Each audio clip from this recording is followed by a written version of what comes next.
आर्य खान को काफ़ी good amount of time उसको अननेसेसरी जेल में रहना पड़ा, जबकि जो उसकी, जहाँ तक मुझे केस के फैक्ट्स याद हैं, जबकि उसके पास जो क्वांटिटी थी वो कंज्यूमेबल थी, वो अवेलेबल होती है।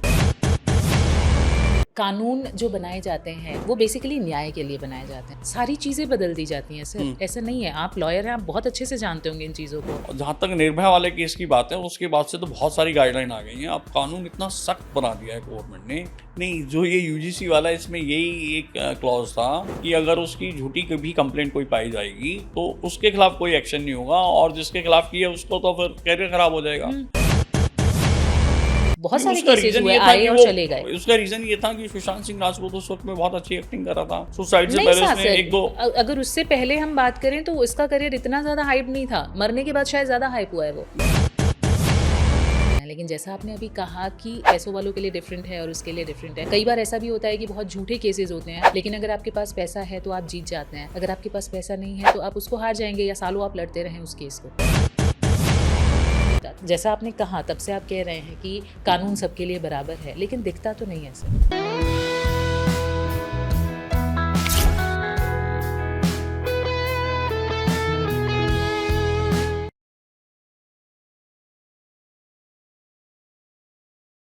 दुनिया में एपिस्टीन फाइल खुलती है तो बड़े बड़े नाम सामने आ जाते हैं। सुशांत सिंह राजपूत का केस हो या श्रीदेवी का, कई बार ऐसा होता है कि बड़े बड़े केसेस डिब्बे में बंद रह जाते हैं। आरुषि हत्याकांड हो या निर्भया कांड हो, बहुत सारे केसेस ऐसे हैं जिसने समाज में बहुत ही बड़े लेवल पे बदलाव लाया। ऐसे और भी क्या क्या कानून है जो आपके लिए बने हैं? ऐसे और भी क्या चीज़ें हैं कोर्ट के अंदर, कोर्ट रूम के अंदर, जो आपको जाननी चाहिए?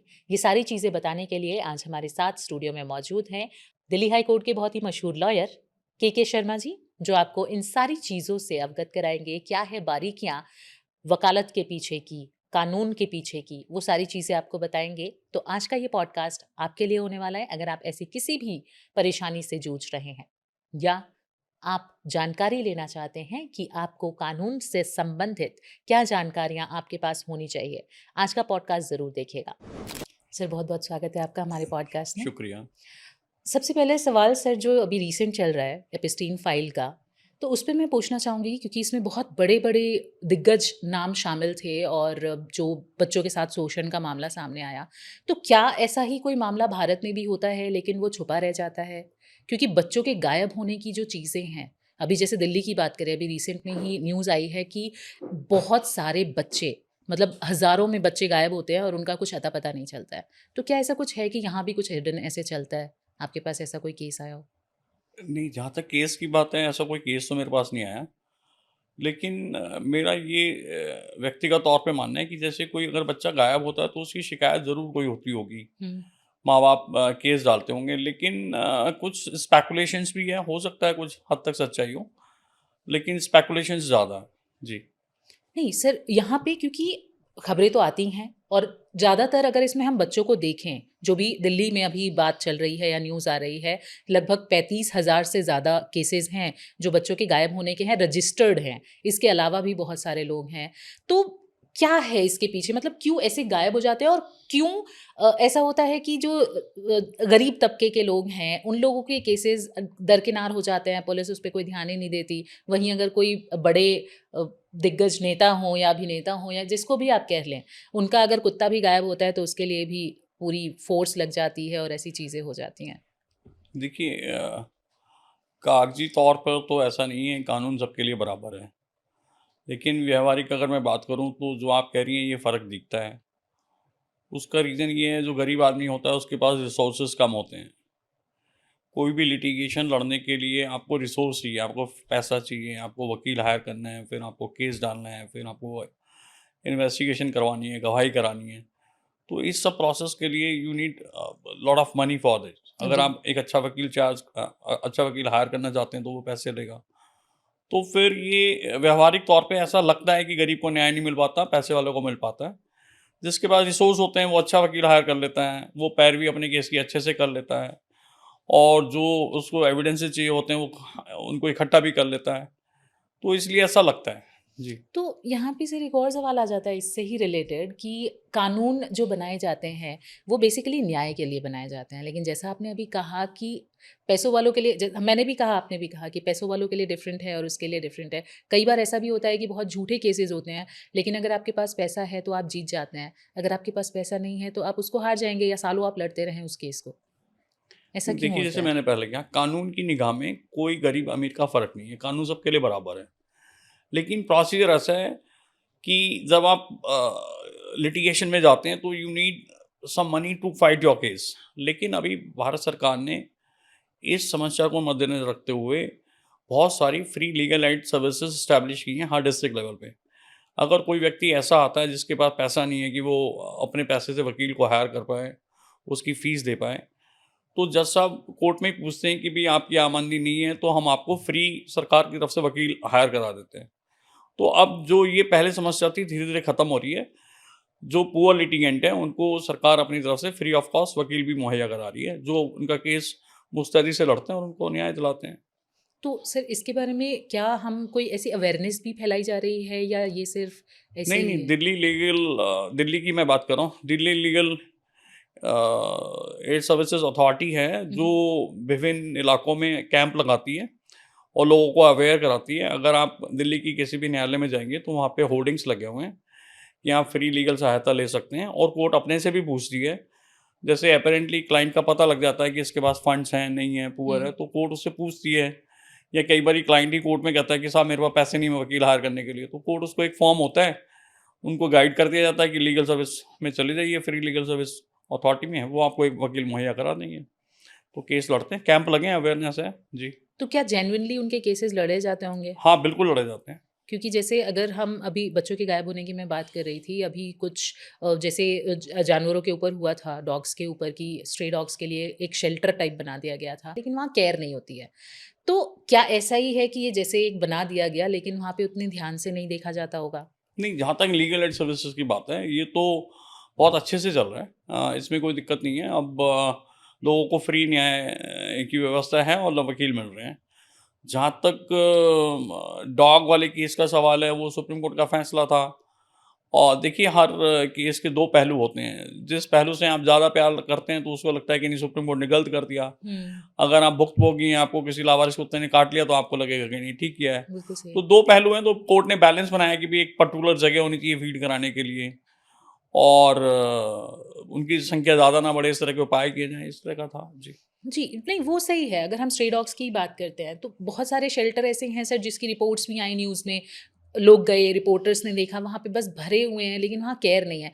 तो ऐसा कोई मतलब पर्टिकुलर एक्शन होता है जो रेगुलरली बेसिस पे कोई देखता हो कि नहीं ये आज तो चलो ये केसेस हो गए, आज के टाइम में आ गए नेताजी देखने या वो तो वहाँ पे बन गया चीज़ें। पता चल जाता है उनको पहले कि आना है। देखिए, जैसे ना भारत हमारा विकासशील देश है। अभी हम ऐसी परिस्थितियों से भी जूझ रहे हैं कि जहाँ पे झगड़ा हो जाता है, पुलिस एफआईआर नहीं करती। हुँ, तो हमारे लिए गाय या कुत्ते से रिलेटेड लिटिगेशंस अभी इतनी प्रायोरिटी नहीं रखती एग्री। जितनी कि हम पहले मानव को ही अपनी सेवा दे लें। तो ठीक है, मेट्रोपॉलिटन सिटीज़ में ये इश्यूज़ हैं, लेकिन अगर आप बाहर जाएँगे तो वहाँ कोई केयर नहीं करता। हुँ, अब आपका सिर भी फूट जाएगा, आप जाएँगे जी मेरे को सिर पे मार दिया, तब भी पुलिस एफआईआर नहीं करेगी अनलेस एंड अनटिल आपकी कोई सिफ़ारिश हो, और अगर कर भी लेगी तो उचित धाराओं में नहीं करेगी। तो ये अभी इश्यू हैं, तो जहाँ तक इसमें कोई शक नहीं है कि मानव को संवेदनशील होना चाहिए और कोर्ट संवेदनशील भी हैं, लेकिन अभी जिस स्थिति पे हम भारत गुजर रहा है ना, अभी विकासशील है, तो अभी विकसित देश नहीं है। ये जो सब ज़्यादा झगड़े हैं या ज़्यादा इशू हैं, ये विकसित देशों में तो ठीक है, जब आपके पास सारी फैसिलिटीज़ हैं, तब आप अपने पेट्स पे आते हो, तब आप अपने टॉर्च समझते आते हो कि सड़क में गड्ढा है, मेरे को चोट लग गई, इतने पैसे हुँ। दिलवाया जाए। तो अभी ये स्थिति वो यहाँ पे आने में 50 साल लगेंगे। सर सड़क पे गड्ढा है इससे भी एक बहुत बड़े केसेस हो जाते हैं। जी। जैसे अभी रिसेंट में ही हमारे नोएडा में ही केस हुआ, वो लड़का बेचारा हुँ, सिर्फ़ लापरवाही की वजह से वो हुँ। निपट गया। आप वहाँ पे खड़े हैं, पुलिस खड़ी है, पूरी फ़ोर्स खड़ी है, लेकिन उसको बचाने के लिए कोई हाँ, नहीं तो आया। ये तो साफ इसके ज़ाहिर अगेंस्ट होता है में क्या? कि हमारे पास रिसोर्सेज़ कम थे। हमारे पास रिसोर्सेज़ कम थे, जो हमारी एजेंसियाँ थी वो क्विक रिस्पॉन्स नहीं कर रही थी, इस वजह से उसकी डेथ हुई। वो बहुत देर तक सर्वाइव किया उसने, लेकिन नहीं कर पाया। अगर हमारे रिसोर्सेज़ फास्ट होते, हम ज़्यादा मैकेनिज़्म फास्ट होता, उसको टाइम से सर्विस दे पाते, हेल्प दे पाते, तो बच जाता। तो ये इश्यूज़ हैं अभी। तो कोर्ट क्या इन सब चीज़ों के लिए एक्शन नहीं लेता? क्योंकि इस पे सर सब लोग बड़े-बड़े लोग इन्वॉल्व हैं, मुझे नहीं लगता कि इस केस में बहुत ज़्यादा एक्शंस लिए गए। इस गड्ढे वाले की बात जी। कर रहे हैं? देखिए ऐसा होता है, कोर्ट की भी अपनी ना मर्यादाएँ, अपनी लिमिटेशंस हैं।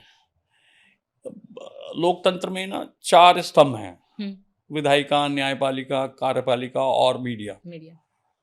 तो विधायिका कानून बनाती है और कार्यपालिका उसको लागू करती है। न्यायपालिका की जो विधायिका का काम नहीं लागू हो रहा, उसको न्याय आप कोर्ट में जाएँगे कि ऐसा लॉ है और ये वायलेट कर रहे हैं, नहीं हो रहा है, तब कोर्ट निर्णय लेती है। लेकिन सारी चीज़ें आप पूरी न्याय व्यवस्था पे नहीं डाल सकते। हर आदमी को थोड़ा संवेदनशील बनना पड़ेगा। जैसे कहीं गड्ढा है तो ये सिविक एजेंसीज़ की ड्यूटी है जिसको कॉर्डन कर दें, कोई कॉशन लगा दें, कोई वहाँ पे गार्ड कर दें, ऐसा ये सबकी अपनी एक सामूहिक ज़िम्मेदारी है। हम किसी एक पर्टिकुलर डिपार्टमेंट पे नहीं थोप सकते कि इस वजह से हुआ। और अक्सर अक्सर होता है हमारे यहाँ हिंदुस्तान में दिक्कत क्या है, जब तक वो घटना घटित नहीं हो जाएगी तब तक जागेंगे नहीं। चाहे आप पहले उससे पहले आप कितनी चिट्ठियाँ लिखते रहो, उन्हें जागरूक करते रहो, नहीं होता जी कुछ। हुँ। और खुद का सर सिविक सेंस तो नहीं है, अगर हम नॉर्मली जैसे आपने कहा कि सिविक सेंस भी बहुत ज़रूरी होता है, जब आप कहीं पे जा रहे हैं, ट्रैफ़िक रूल्स हम फ़ॉलो नहीं करते हैं, सरकारें बोलती पुलिस बोलती रह जाती है आप हेलमेट लगाएँ, लेकिन सिर्फ़ तब आप लगाते हैं जब आपका चालान कटने वाला होता है, जी। अदरवाइज़ आप नहीं लगाते हैं। तो ये बात बिल्कुल सही है आपकी कि तो अपना खुद ये की भी एक ज़िम्मेदारी ये होनी क्या है ना, चाहिए। जैसे हमें स्कूली स्तर पर बच्चों को जब वो स्कूल में जाते हैं इस तरह के प्रोग्राम वहीं से एस्टैब्लिश करने पड़ेंगे। हुँ, उनको बिल्कुल डीप रूटेड करना पड़ेगा कि आप सड़क पे जा रहे हैं, गाड़ी में बैठे हो तो आप सीट बेल्ट लगाएँ, हाई बीम पे ना चलाएँ, जो भी ट्रैफ़िक के रूल्स हैं वो स्ट्रिक्टली एडहेयर करें, उनको पालना करें, तब जाके ये चीज़ें हमारे डीप रूटेड होंगी। अभी क्या है कि हम लोग थोड़े लापरवाह हैं और हमें उस लेवल पे नहीं पढ़ाई जाती। जब बच्चा डेवलप हो रहा होता है, ब्रेन डेवलप हो रहा होता है, तो अगर उस वक़्त ये सब चीज़ें बता दी जाएँ तो उसको डीप रूटेड हो हुँ, जाएगी। अभी और क्या है कि जब जैसे एक बच्चा है वो देखेगा उसके फादर नहीं पहन रहे तो उसको भी पहनने में लगेगा, पापा नहीं पहन रहे तो मैं क्यों पहनूँ, लाइक। बिल्कुल। तो पेरेंट्स हर बच्चे के आइडल होते हैं। अगर वो भी करेंगे तो वो भी फॉलो करेगा। तो ये हमें ना स्कूली लेवल पे थोड़ा-सा मुहिम चलानी पड़ेगी, चाहे वो ट्रैफ़िक के नियम हो या सिविक सेंस की भी बात हो कि हुँ, आपने घर की लाइट छोड़नी, नल बंद रखना है, कूड़ा बाहर नहीं फेंकना, जो डेज़िग्नेटेड प्लेस है वहीं पे डालना है। तो ये अवेयरनेस सबकी ज़िम्मेदारी है, सरकार अकेले कुछ नहीं कर सकती जी। बिल्कुल सही है। जी। इस चीज़ पे मैं बिल्कुल आपसे सहमत हूँ, क्योंकि जब तक हम अपनी ज़िम्मेदारी नहीं समझेंगे, हाँ, हम एक तब तक अपना नहीं मिलेगी। परिवार नहीं सँभाल पाएँगे, हाँ, तो वो तो पूरा देश सँभाल रहे हैं, हाँ, 150 सबकी करोड़ की ज़िम्मेदारी है, सबका आबादी। देश है, वो एक आदमी का थोड़ी बिल्कुल है। सही बात है। इसके अलावा सर फिर भी अगर हम कानून की ही बात करते हैं तो कानून बहुत ज़्यादा कह सकते हैं कि मोल्डेबल है। अगर आप जैसे हमने बात की अमीरों के लिए अलग कानून है, गरीबों के लिए अलग कानून है सर। उनकी बातें तुरंत सुन ली जाती हैं। रात को भी कई-कई ऐसे केसेज़ होते हैं कि रात को भी कोर्ट खुल जाते हैं, लेकिन नॉर्मल केसेज़ में ऐसा नहीं होता। तो क्यों है ऐसा? मतलब क्योंकि ना जैसा आपने कहा तब से आप कह रहे हैं कि कानून सबके लिए बराबर है, लेकिन दिखता तो नहीं है सर, कानून सबके लिए बराबर। देखिए, जैसे मैंने पहले कहा, कुछ मैटर ऐसे होते हैं जो बहुत अर्जेंसी के होते हैं, तो उसमें कोर्ट्स रात में भी बैठ जाती हैं। मैं आपकी जानकारी के लिए बता दूँ, कोई भी जो जज होता है वो 24 घंटे जज है। तो जैसे हाई कोर्ट और सुप्रीम कोर्ट के जजेस की मैं बात करूँ तो वो अगर अपने घर पे भी हैं तो वहाँ से भी कोई वो फैसला जारी कर सकते हैं। अपने स्टेनो को बुलाएँगे, उन्हें लगता है कुछ गलत हो रहा है, वो ऑर्डर डिक्टेट कर सकते हैं। ये ज़रूरी नहीं है कि वो जाके कोर्ट में बैठें और तभी फैसला दे पाएँगे, तभी कोई निर्णय कर पाएँगे। तो जो एक जज होता है वो 24 घंटे का जज होता है, वो कहीं पे भी किसी भी स्थिति में अपनी कोर्ट लगा सकता है, अगर उसे लगता है। इट्स तो ओके। उसको कोई ऐसा फैसला देना चाहिए जिससे जो अवैधानिक कोई कार्य हो रहा है उसको तुरंत रोके जाने की आवश्यकता है। अब जहाँ तक अमीर और गरीब की बात है ना, जैसे मैंने पहले भी कहा आपको, जो ऐसा नहीं है कि गरीब को न्याय नहीं मिलता। जैसे अगर आप देखेंगे कुलदीप सेंगर वाले में जो दूसरा पक्ष था, हुँ, जो पीड़ित पक्ष था, वो बहुत ज़्यादा अमीर नहीं थे। हुँ, लेकिन ये क्रेडिट जाता सोशल मीडिया और मीडिया को। उन लोगों ने उसको बहुत बखूबी उठाया मीडिया में, वो चला और उसको सज़ा हुई। सज़ा होने के बाद बेल हुई, फिर दोबारा मीडिया ने चलाया तो फिर ज़्यादा दोबारा उसको, मतलब सुप्रीम कोर्ट ने बोला कि हम देखते हैं, जेल से बाहर नहीं आ पाया। ऐसी निर्भया केस है। ऐसे बहुत सारे एग्ज़ाम्पल्स हैं जहाँ पे जो पीड़ित पक्ष है वो उतना रिसोर्सफुल नहीं है, लेकिन उसको न्याय मिला। और जहाँ तक पैसे वाले की बात है, मैं आपको अपना अनुभव बताऊँगा। जो सलमान खान को हाई कोर्ट से सज़ा हो गई थी, हुँ, लेकिन सॉरी, सलमान खान को डिस्ट्रिक्ट लेवल से सज़ा हो गई थी, लेकिन हाई कोर्ट ने उसको अ, उसकी अपील आने से पहले उसको बेल दे दी थी। तो यहाँ पे ऐसे कुछ अहम केस हैं हिंदुस्तान में, जिससे लगता है कि जो न्याय है वो गरीबों के लिए, सॉरी, अमीरों के लिए ज़्यादा एक्सेसिबल है और वो उसको मोल्ड कर सकते हैं। अमूमन क्या होता है, अगर किसी व्यक्ति को 3 साल से ज़्यादा की सज़ा है, तो जो ट्रायल कोर्ट है वो उसको तुरंत कस्टडी में ले लेती है और उसको बोलती है कि आपको अपील करनी पड़ेगी। अपील करने के लिए नियम क्या है कि अपील करने के लिए आपको जिस न्यायालय ने आपको सज़ा दी है उसका सर्टिफाई कॉपी आप उस अपील के साथ लगाएंगे, और अपील फाइल करने में प्रोसेस रहता है। आप कितने ही बड़े वकील हैं, आपने उस जैसे फैसला आ जाए तो रात तक बना लेंगे, तो अगले दिन फाइल करेंगे, अगले दिन फाइल करेंगे तो वो हो सकता है शाम को लगे, उससे अगले दिन लगे। इस वाले केस में ऐसा हुआ था कि बिना अपील डले ही ओरल रिक्वेस्ट पे हाई कोर्ट ने उसको सेंटेंस जो है सस्पेंड कर दी थी और उसको जेल नहीं जाने दिया। यही तो जी। यहाँ लगता है कि कुछ फर्क होता है, या पॉलिटिक्स या न्यायपालिका दबाव में काम करती है। जी। सर ऐसे बहुत सारे केसेस, अगर हम सेलिब्रिटी केसेस की बात करते हैं तो ऑलमोस्ट सारे केसेस ऐसे हैं जिसमें कि तुरंत कार्रवाई हो जाती है, जबकि नॉर्मल केसेस में ऐसा नहीं होता। जैसे हम बात करें, आर्यन खान की भी बात हुई थी जब नार्कोटिक्स की चीज़ें चली थी, सुशांत वाली चीज़ें चली थी उस टाइम पे, उनको तुरंत छुटकारा मिल जाता है इन सब चीज़ों से। लेकिन अगर नॉर्मल, मान लीजिए मेरे घर का बच्चा कोई अगर ऐसे केस में फंसता है, नहीं मिलेगा सर।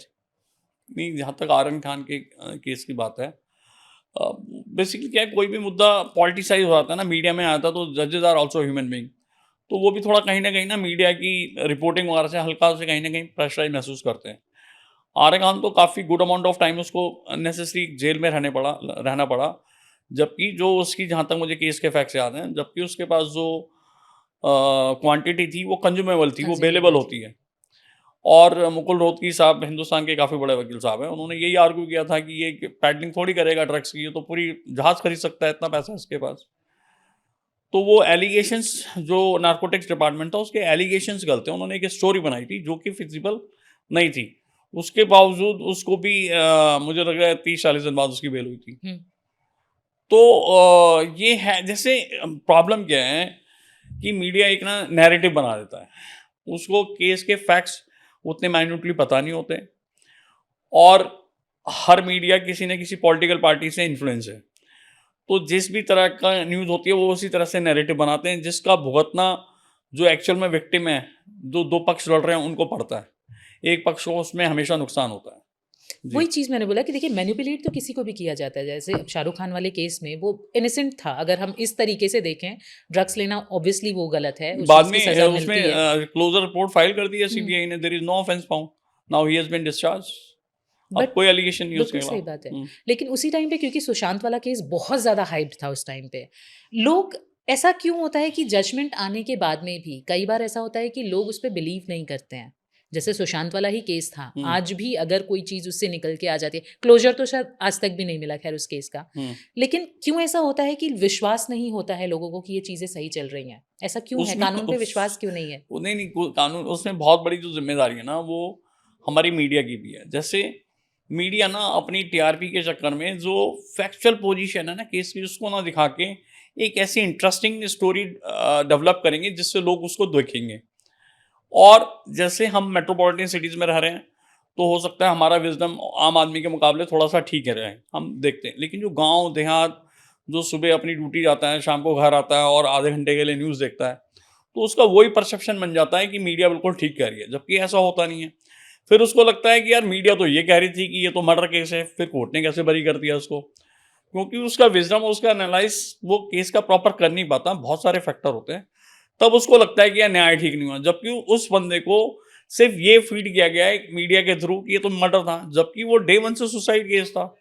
और किसी पॉलिटिकल पार्टी के प्रेशर में आके मीडिया एक नैरेटिव बना देती है पॉलिटिकल गेन के लिए, और वो चलता रहता है। एक आदमी, सीधा साधा आदमी जो रोजमर्रा के लिए, अपनी जिंदगी के लिए लड़ रहा है, मीडिया से प्रभावित होकर एक ऐसा परसेप्शन बना लेता है कि ये वाला चैनल तो, मीडिया तो दिखा रही थी मर्डर है, और कोर्ट ने तो कह दिया कि नहीं, कोई मर्डर का एविडेंस नहीं है, तो न्यायपालिका ने गलत किया है। तो इस वजह से उसका ऐसा परसेप्शन बनता है, जबकि न्यायपालिका सिर्फ और सिर्फ फैक्ट्स और सर्कमस्टांस को देख के जो फैसला है, एविडेंस है, उसके फेस पे फैसला देता है। लेकिन सर फैक्ट्स, सर्कमस्टेंसेस, सारी चीज़ें बदल दी जाती हैं सर। हम्म। ऐसा नहीं है, आप लॉयर हैं, आप बहुत अच्छे से जानते होंगे इन चीज़ों को, कि हर चीज़ बदल दी जाती है, पैसा इन्वॉल्व हो तो। और उसके केसेस में अगर हम सुशांत के केस की बात करते हैं, बहुत सारे फैक्ट्स आए थे ऐसे, जो अगर हम नॉर्मल इंसान जब उस पर आर्ग्यू करने बैठे तो उसको भी पता है कि ये सारी चीज़ें वो है। तो as a lawyer point of view, क्या आपको वो फैक्ट्स नहीं लगते कि वो सही हैं? अगर जैसे सारी चीज़ें वहाँ पे जितने भी एविडेंस आए थे, बहुत सारे ऐसे थे जो कि काफ़ी रिलेटेबल थे और दिखा रहे थे कि पॉलिटिकल पार्टी का इसमें इन्वॉल्वमेंट है, इस वजह से ये केस दब गया। अदरवाइज़ क्यों ऐसा होता कि सीबीआई भी इन्वॉल्व हो रही है? अगर वो नॉर्मल अगर एक केस होता, सीबीआई इन्वॉल्व हो गई, सारी चीज़ें हो गई, नार्कोटिक्स आ गया, दुनिया जहान, अगर इतना नॉर्मल था तो इतनी सारी चीज़ें क्यों आ गई सर? नहीं, उसका भी कारण मीडिया ही है, वो इतनी हाइप पकड़ लेते हैं, लोगों की डिमांड बन जाती है। तो सीबीआई एक भारत में ऐसी ऐसी एजेंसी है जिस पे लोग विश्वास करते हैं कि भाई ठीक है, सीबीआई से इन्वेस्टिगेशन करा लेते हैं। सीबीआई की इन्वेस्टिगेशन में आएगी suicidal case, it was not a murder. तो ये होता है। और आज की डेट में अगर हम बात करें, जैसे मेट्रोपॉलिटन सिटीज़ की बात करें, अब इतना आसान नहीं है जो 25-30 साल पहले होता था कि आप कोई फैक्ट्स को चेंज कर लो, अपनी मेडिकल ओपिनियन बदलवा लो। क्योंकि अब क्या है कि सभी जगह लगभग सीसीटीवी फुटेज इंस्टॉल्ड है। जो प्राइमरी एविडेंस होता है उससे छेड़खानी नहीं हो पाती और बहुत जल्दी चीज़ें लीक होती हैं। सबके पास 5G है, मोबाइल हैं, कैमरा हैं, आप ज़रा सी चीज़ें रिकॉर्ड कर लेते हो। तो अब टैम्परिंग ऑफ एविडेंस बहुत टफ हो गया है। टफ नहीं, अब मतलब नामुमकिन है, अब नहीं कर सकते आप। और सीसीटीवी फुटेज हैं, कोई भी बात हो रही है सब रिकॉर्ड हो जाती है, इस वाले कैमरे पे नहीं हुई, आगे हो जाएगी। तो पुलिस अब बहुत इक्विप्ड हो गई है, तो जल्दी अपराधी भी पकड़े जाते हैं और आप फैक्ट्स के साथ ज़्यादा छेड़खानी नहीं कर सकते आप।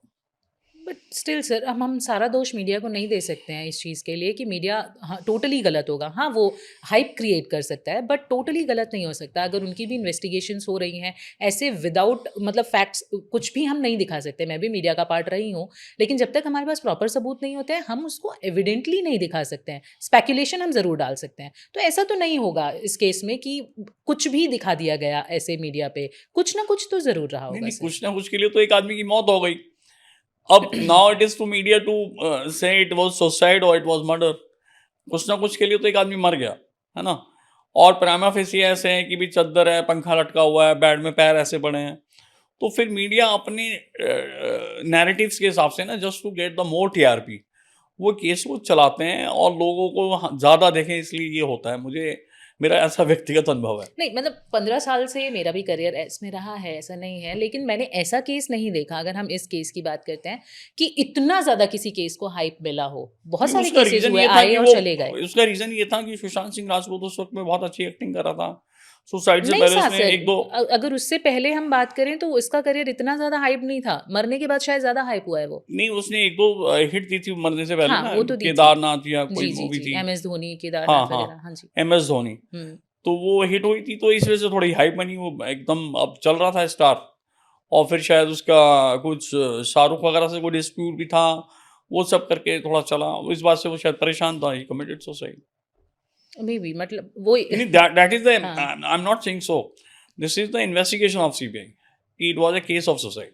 सेम सर ऐसे ही केस आया श्रीदेवी जी का आया कि हुँ। बाहर मर्डर हुआ है तो वो कोई उनका पॉलिसी कुछ ऐसी थी कि वो बाहर ही अगर उनका डेथ होगा तो उसकी पॉलिसी की शायद सारे पैसे वो मिल पाएंगे। तो क्या ऐसा भी होता है कि हम उन चीज़ों को मैनिपुलेट कर लेते हैं और वाकई वो डेथ नॉर्मल डेथ थी या हम कहें कि मर्डर था?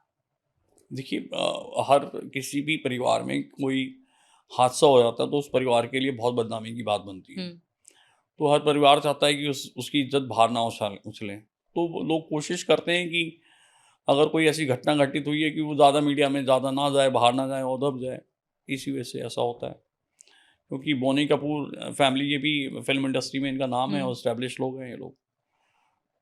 जी। नहीं बट मेरा सवाल यहाँ पे कुछ अलग था। मेरा सवाल ये था कि क्या जैसे आपने भी इस केस को पढ़ा होगा या सुना होगा as a lawyer point of view, क्या आपको लगता है कि वाकई में वो नॉर्मल डेथ थी या उनका मर्डर था ये, जितनी उस टाइम पे ये सारी नहीं, चीज़ें जहाँ चली तक थी? मैंने न्यूज़पेपर में पढ़ा है तो आई वाज़ मुझे जहाँ तक अखबारों से पता लगा तो कुछ ऐसा था, शायद उन्होंने कोई ओवरडोज़ ले ली थी, इस वजह से उनको डेथ हो गई थी। ओके। हाँ, जहाँ तक मुझे मालूम हुँ, है। हुँ। जी। हाँ, नहीं स्पेकुलेशन बहुत सारी लगाई जाती है, जैसे हुँ, आपने बोला मीडिया हुँ। का पार्ट होता है, हाँ, उसमें कुछ भी रोल होता है, तो ऐसा कुछ भी हाँ, आया था कि पॉलिसी ऐसी थी कि शायद वो उनकी बाहर ही डेथ होगी, हाँ। देश से बाहर, तभी जाके उस पॉलिसी के पैसे मिलेंगे, काहे पता नहीं नहीं, कितने इतना 100 तो करोड़ दे आर का था वेल या ऑफ। ऐसा कुछ। मतलब इसके लिए तो वो ऐसे काम नहीं करेंगे जैसे परमात्मा की उन पे कृपा है, बहुत पैसे वाले लोग हैं, उन्हें क्या फ़र्क जी। पड़ रहा है। जी। इसके बाद सर जैसे अभी हमने निर्भया केस की बात की, रेप की बात करते हैं। Delhi is the rape capital evidently. इतने बड़े-बड़े केसेस हुए, निर्भया हुआ, आरुषि हुआ, उसके बाद में भी क्यों इन चीज़ों पे लगाम नहीं लगी है? देखिए, पहली बात तो ये है कि मैं आपकी इस बात से सहमत नहीं हूँ कि दिल्ली रेप कैपिटल है। दूसरा ये है कि दिल्ली में घटनाएं इसलिए ज़्यादा प्रतीत होना दिखती हैं कि दिल्ली का एक छोटा सा भी इंसिडेंट होता है वो एकदम से मीडिया पे आता है। दूसरा, मुझे अब ऐसा लगता है कि दिल्ली अगर और शहरों की तुलना करो तो काफ़ी सुरक्षित है। इसको हम रेप कैपिटल नहीं कह सकते। और ज़्यादा घटनाएं इसलिए लगती हैं कि कोई भी घटना होती है तुरंत मीडिया पे आ जाती है। और जहाँ तक निर्भया वाले केस की बात है, उसके बाद से तो बहुत सारी गाइडलाइन आ गई हैं। अब कानून इतना सख्त बना दिया है गवर्नमेंट ने कि अगर कोई मतलब ऐसी किसी वाक़ये में पाया, किसी ऐसी उसमें पाया जाता है आपराधिक घटना में, तो उसको सख्त से सख्त सज़ा का प्रावधान है और लोग जेल जा रहे हैं अगर वो ऐसा कोई कुकृत्य कर रहे हैं लेकिन तो। सख्त सज़ा मिलती कहाँ है सर, रेप में भी? आप सिर्फ़ जेल में डाल के किसी को उसको भी छूट मिल जाती है, आप जुवेनाइल घोषित कर देते हैं, किसी को कुछ हो नहीं, जाता है, नहीं कई ऐसा बार नहीं है। ऐसा हो जाता है। हुँ। सख्त सज़ा इसको हम नहीं कहते। जैसे कि अगर हम बाहर की बात करते हैं यूएई वगैरह में, वहाँ पे सीधे ऑन द स्पॉट उसको डेथ का सेंटेंस दिया जाता है, अगर आप रेप केसेज़ में या ऐसे मिलते हैं। नहीं देखिए, यहाँ पे क्यों नहीं है? यूएई से हम अपना तुलना नहीं कर सकते। भारत एक लोकतंत्र गणराज्य है और जहाँ तक सख्त सज़ा की बात है, देखिए हम ऐसे किसी को भी आप जुवेनाइल नहीं डिक्लेयर कर सकते, वो तो डेट ऑफ बर्थ होता है। जैसे एक आदमी की सपोज़ आज घटना की है और वो 10 साल पहले 10th क्लास में गया है या उसका बर्थ सर्टिफिकेट है, तो ये तो नहीं प्रेज़्यूम किया जाएगा कि उसे पता था मैं 10 साल बाद घटना करूँगा इसलिए मैं अपनी उम्र कम लिखवा लेता हूँ। तो कोई भी चीज़ कोर्ट फैसला देती है तो वो डॉक्यूमेंट्स के बेस पे देती है कि बंदा जुवेनाइल है। दूसरा, अब जहाँ तक निर्भया वाले केस के बाद की बात है, कानून बहुत सख्त है, लोगों को सजाएँ हो रही हैं। इसके साथ-साथ मैं एक और बात कहना चाहूँगा, जैसे सामाजिक तौर पे लोगों को लगता है कि ऐसे केसों में सजाएँ कम हो रही हैं, उसका एक कारण ये भी है कि काफ़ी मात्रा में केसेस जो हैं वो झूठे आ रहे हैं। हुँ, उसमें क्या होता है, लड़के और लड़कियों का आपस में प्रेम संबंध होता है, हुँ, लेकिन किसी बात पे कोई बिगड़ जाती है हुँ, या लड़के ने प्रॉमिस किया होता है कि मैं तेरे से शादी कर लूँगा, लेकिन उनका कुछ कास्ट डिफरेंसेस हैं, उसके पेरेंट्स नहीं तैयार होते हैं। पेरेंट्स धमकी देते हैं कि हम सुसाइड कर लेंगे अगर तूने यहाँ पे शादी की। हुँ, तो मजबूरी में वो कर नहीं पाता, फिर लड़की को लगता है इसने मुझे चीट कर दिया। हर केस के फैक्ट्स बिल्कुल अलग होते हैं। तो फिर लड़की परेशान होके क्या करती है, वो एक रेप की एप्लीकेशन डाल देती है। हुँ, लेकिन उसमें रेप के केस को एस्टैब्लिश करने के लिए आपको ये कोर्ट में एस्टैब्लिश करना पड़ता है कि उसने मेरे साथ फोर्सफुली शारीरिक संबंध बनाए। अगर वो ये प्रूव नहीं कर पाती तो फिर केस नहीं बनता। और आजकल होता है क्या है, जैसे कोई भी बच्चे-बच्ची आपस में मिलते हैं, तो वो घूमने जाते हैं, फ़ोटोज़ होते हैं, इंस्टा होती है, फ़ेसबुक होता है, सब फ़ोटोज़ वगैरह डालते हुँ, हैं। हुँ, वो फ़ोटो वगैरह कोर्ट में जब जज साहब को दिखाते हैं कि देखें ये तो बहुत हैपीली अपना अच्छा टाइम कर रहे थे, तो वो कहते हुँ, हैं फ़ोर्स कहाँ है, ये तो आपने मर्ज़ी से आपने किया है। तो फिर वो end of the day case बरी हो जाता है।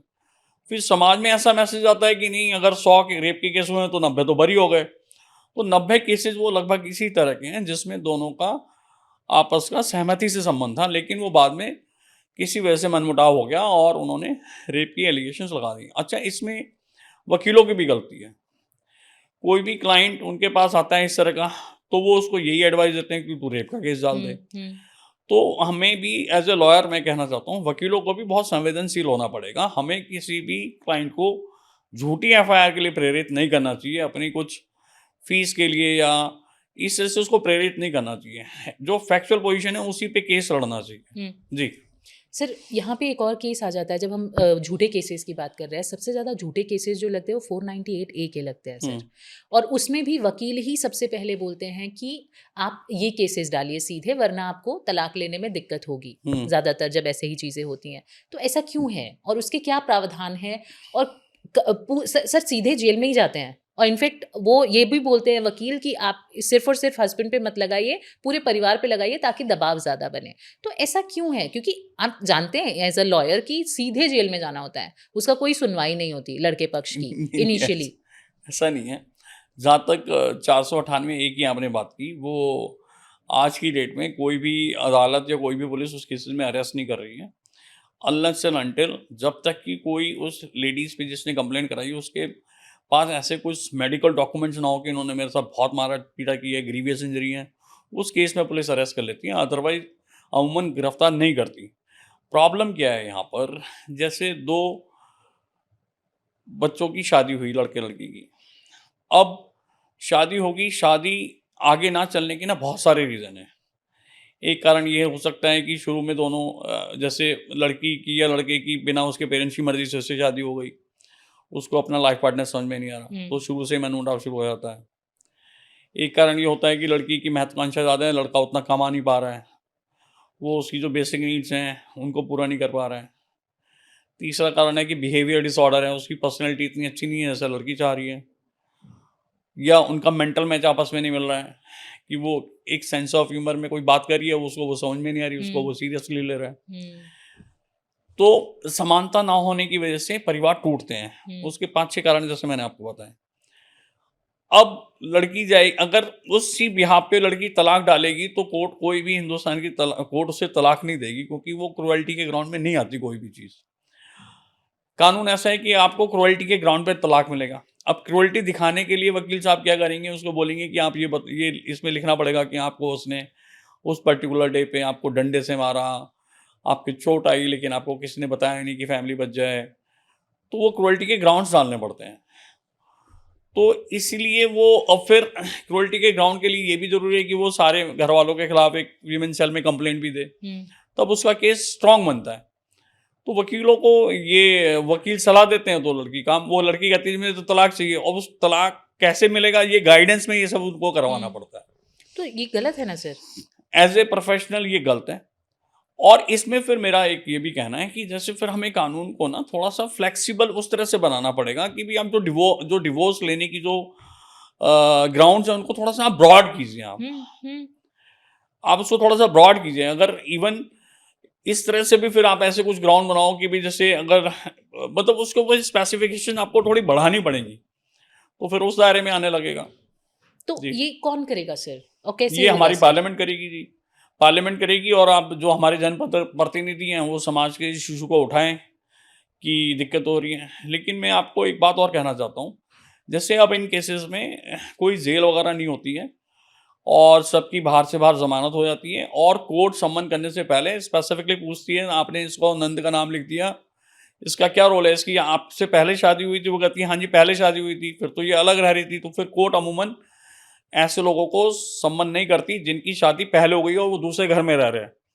तो कोर्ट बहुत संवेदनशील है। तो जो पहले 25-30 साल पहले इशू था कि स्कूल जाते हुए बच्चों को भी, देवरों को भी पुलिस उठा लेती थी, माँ बाप को जेल में बंद कर देती थी, वो अब सब खत्म हो गया है। बहुत मिसयूज होता है, लेकिन अब इस कानून का मिसयूज नहीं हो रहा। लिटिगेशन है लेकिन सो कॉल्ड मिसयूज, इनोसेंट आदमियों को जेल नहीं भेजा जा रहा। अब ऐसी लेकिन कई बार परेशान कर दिया जाता है सर फैमिलीज को, ऐसा नहीं है? मैंने कई केसेस देखे हैं, खुद देखे हैं, इसलिए मैं बता रही हूँ आपको कि जहाँ पे स्ट्रिक्टली पुलिस सर करती है ऐसा कि वो परेशान कर देती है कई बार। और सबसे पहले अगर हम कानून की बात करें तो वो फीमेल बायस्ड है, अभी भी है। अब वो मेल के लिए उतना अच्छा नहीं है। ठीक है, एक टाइम पे ज़रूरत थी कि आप फीमेल की सुने, लेकिन आज मिसयूज ज़्यादा हो रहा है। नहीं, देखिए पार्लियामेंट कानून बना सकती है, उन्होंने कानून बना दिया, और जज का क्या है ना, जज ने पुलिस को डायरेक्शंस दे दिए कि ऐसे केसेस में आप अरेस्ट नहीं डालेंगे, आप ये चीज़ें देखेंगे तब अरेस्ट होगी। अब अमूमन जिनमें 7 साल से कम की सजा है, सुप्रीम कोर्ट ने बार बार ये बोला है कि ऐसे केसेस में आप किसी भी आदमी को गिरफ्तार ना करें जब तक कि आपको ना लगे कि उसके खिलाफ बहुत ठोस सबूत है। तो अब जहाँ तक इस वाले केस की बात है, दहेज प्रताड़ना वाले केसेस की बात है, अब इसका दुरुपयोग नहीं हो रहा है। मतलब केसेस रजिस्टर्ड हो रहे हैं लेकिन आदमियों को सताया नहीं जा रहा है। केस अपने आगे फैसला, अगर वो लड़की प्रूव कर देती है तो उसको सजा होती है, नहीं होती तो बरी हो जाता है जी। ये इसके साथ से एक और केस मैं ऐसा आपको बताऊंगी, थोड़ा सा डिफरेंट है। मेरे जानकार में ही है एक, जो लड़का है और लड़की है, उन लोगों की शादी तय हुई और शायद एंगेजमेंट वगैरह हुई थी, लेकिन उसके बाद में क्या हुआ कि लड़की शायद लड़की को कोई प्रॉब्लम थी या बीमारी थी या कुछ भी, तो लड़के ने मना कर दिया कि नहीं मेरे को शादी नहीं करनी है ऐसे, मतलब या फैमिली ने मना कर दिया होगा। सीधे केस डाल दिया गया 498 का। क्या शादी से पहले भी 498 का केस डाला जा नहीं, सकता नहीं, है? शादी से और वो पहले केस अभी तक लड़ रहा है इस ना, चीज को, ना, वो पता नहीं, और हो कई सकता साल है हो कि गए उस बच्चे को लड़ते लड़ते, जबकि नहीं शादी भी नहीं हुई है सर। हो सकता है कि कुछ फैक्ट्स मिसिंग हो। लेकिन जो डिमांड ऑफ डॉरी का केस बनेगा तभी जब हस्बैंड या उसके रिलेटिव, तो वर्ड हस्बैंड है तो शादी के बाद ही हस्बैंड की कैटेगरी में आएगा। उससे पहले कोई दूसरी लिटिगेशन तो हो सकती है, कोई और, कि भाई हमने इसलिए शादी नहीं की कि ये ऐसे कुछ मांग रहे थे, वो भी फिर लड़के के खिलाफ 1% चांस है कि बन सकता है, लेकिन ऐसा कोई केस बनता नहीं है। लड़ रहा है सर वो, 2 साल 3 साल हो गए उसको सेम केस लड़ते-लड़ते। अब एग्ज़ैक्ट क्या है वो मुझे नहीं पता, हाँ, बट उसमें सिनेरियो ये था हाँ, फैक्ट्स मिसिंग हैं। इसका। बाकी ये जैसे आप इस केस के फैक्ट्स बता रहे हैं, अगर किसी लड़के को कोई बीमारी थी, उसने पहले डिस्क्लोज़ कर दिया, नहीं शादी हुई तो अच्छी बात है, बाद में फिर और क्लेश होते हैं शादी के बाद। इसीलिए पहले फैमिली ने हुँ, मना कर दिया कि नहीं हुँ, ये प्रॉब्लम है और हम लोग नहीं हुँ। करेंगे। बट वही चीज़ है, अब ऐसे केसेस में कैसे बचा जा सकता है? आप पे भी एक केस चल गया, आप 2 साल 3 साल लड़ रहे हैं, लड़की की उधर शादी हो गई, वो अपना दूसरी जगह हाँ, तो शादी हो लड़का भी चुकी कर है। सकता है, इसमें तो कोई बंधन नहीं है, क्योंकि शादी हुई नहीं तो लड़का भी अपनी शादी कर सकता है। क्योंकि शादी आपकी हुई नहीं, दूसरी शादी करने में जब बाध्यता है, जब बाधा है, जब दोनों की शादी हुई हो और तलाक ना हुआ हो, तब तो सेकंड मैरिज नहीं कर सकते हैं आप, हुँ। As per Hindu law. लेकिन शादी नहीं तो लड़का भी कर सकता है, जैसे लड़की ने कर ली, कोई दिक्कत नहीं है। सर झूठे केसेस की बात हो रही है, अभी यूजीसी आया हुँ, जिसका बहुत ज़्यादा असर होता है। यूजीसी से पहले उसमें एसटी एक्ट चल रहा था जिसका काफ़ी मिसयूज़ हुआ था, उसके बाद यूजीसी भी आया। तो ऐसे लॉज़ का मिसयूज़ करना क्या सही है या गलत है? उसके क्या मिसयूज़ करने पे भी केसेस होते हैं? नहीं, जो ये यूजीसी वाला है, इसमें यही एक क्लॉज़ था कि अगर उसकी झूठी कभी कंप्लेंट कोई पाई जाएगी, तो उसके खिलाफ कोई एक्शन नहीं होगा, और जिसके खिलाफ की है उसको तो फिर करियर खराब हो जाएगा। हुँ, जैसा कि आप जानते हैं कि कॉलेजेस में आजकल बहुत पॉलिटिक्स होती बहुत है। होती है सर। सपोज़ कोई एससी, एसटी या ओबीसी कैटेगरी का कोई बच्चा है और एक स्वर्ण जाति का बच्चा कोई इलेक्शन लड़ रहा है, तो वो उसको डिमोरलाइज़ करने के लिए, या वो उसके सामने ना लड़े, हुँ, तो एक झूठी कंप्लेंट दे सकता है। तो जो यूजीसी का जो अमेंडमेंट था, ये बहुत ब्रॉड था। हुँ, इतना ब्रॉड था कि इम्प्लिसिट, माने कि जैसे मैंने किसी को आमने-सामने कोई अपशब्द कह दिए, हुँ, तो मुझे समझ में आता है कि इसको बुरा लगा, इसने कंप्लेंट कर दी। हुँ, मैंने एक आदमी को मैं अपशब्द कह रहा हूँ, तीसरा आदमी वहाँ से सुन रहा है, अगर उसको बुरा लगा तो वो भी कंप्लेंट डाल सकता है। तो उसका जो इफ़ेक्ट था वो इम्प्लिसिट भी था, कि जैसे वो कहीं बैठा है, कहीं आपस में लड़ाई हो रही है, तो भी कंप्लेंट डाल सकता है कि इस बंदे ने इसको दिया, मैं भी आहत हुआ हूँ उससे। हुँ, तो उस पे भी एक्शन, तो उसका जो बहुत ब्रॉड था। और हिंदुस्तान में प्रॉब्लम क्या है, कानून सरकार सही नीयत से बनाती है, लेकिन उसका मिसयूज़ बहुत होता है, जिस मिसयूज़ होने की वजह से, और उसका कोई चेक एंड बैलेंस है ही नहीं हिंदुस्तान में, कोई चेक एंड बैलेंस नहीं है। हमारे ट्रायल प्रोसीजर इतने लंबे हैं, आदमी की मृत्यु हो जाती है, उसे न्याय हाँ, नहीं मिल हाँ, जाता। और ऐसा कहा जाता है, the process to get justice is a punishment. आप ट्रायल फेस करने में ही आपकी कमर टूट जाती है। आप पैसे से, समय से, हुँ। सबकी हानि होती है। तो अभी सुप्रीम कोर्ट ने इन सब बातों को मद्देनज़र रखते हुए इस पे स्टे दे दिया है, और मुझे लगता है कि सरकार को समझ आएगी, तो हो सकता है वापस भी हो जाए। जी, होना ही चाहिए सर क्योंकि जी। बच्चों के करियर का सवाल हाँ, है।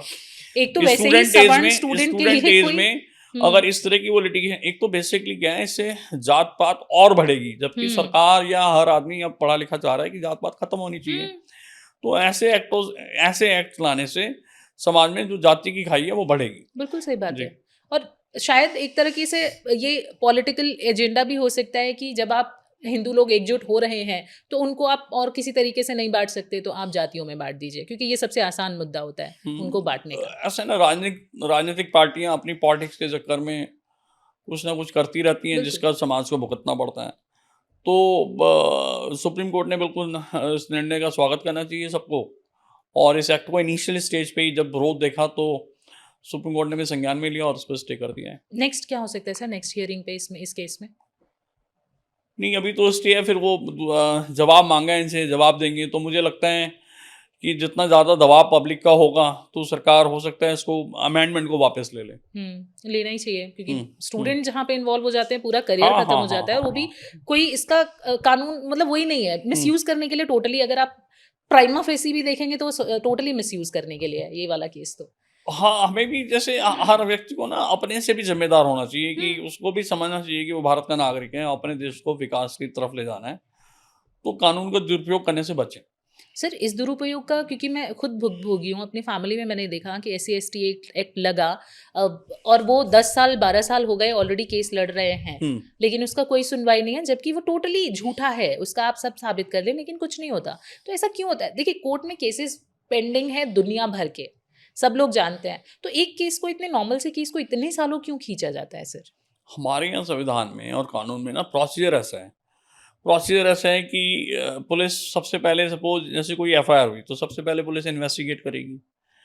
अच्छा, अगर उस केस में suppose let us assume for a moment कि 3 साल की सज़ा है हुँ, और एफआईआर दर्ज हो गई है और किसी व्यक्ति को गिरफ्तार नहीं किया है, तो पुलिस के पास 3 साल का टाइम है कि उसमें इन्वेस्टिगेट करके चार्जशीट फाइल करे। तो 3 में नहीं करेगी तो 1-2 साल में तो चार्जशीट ही कोर्ट में आएगी। एफआईआर हुँ, हो गई आपकी 2 साल पहले, 2 साल बाद चार्जशीट आई। फिर कोर्ट उसमें कॉग्निजेंस लेने में 6 महीने लगा देती है। 6 महीने लगाने के बाद वो सम्मन करेगी। सम्मन करेगी, फिर सम्मन वो आएगा, अपनी ज़मानत लेगा।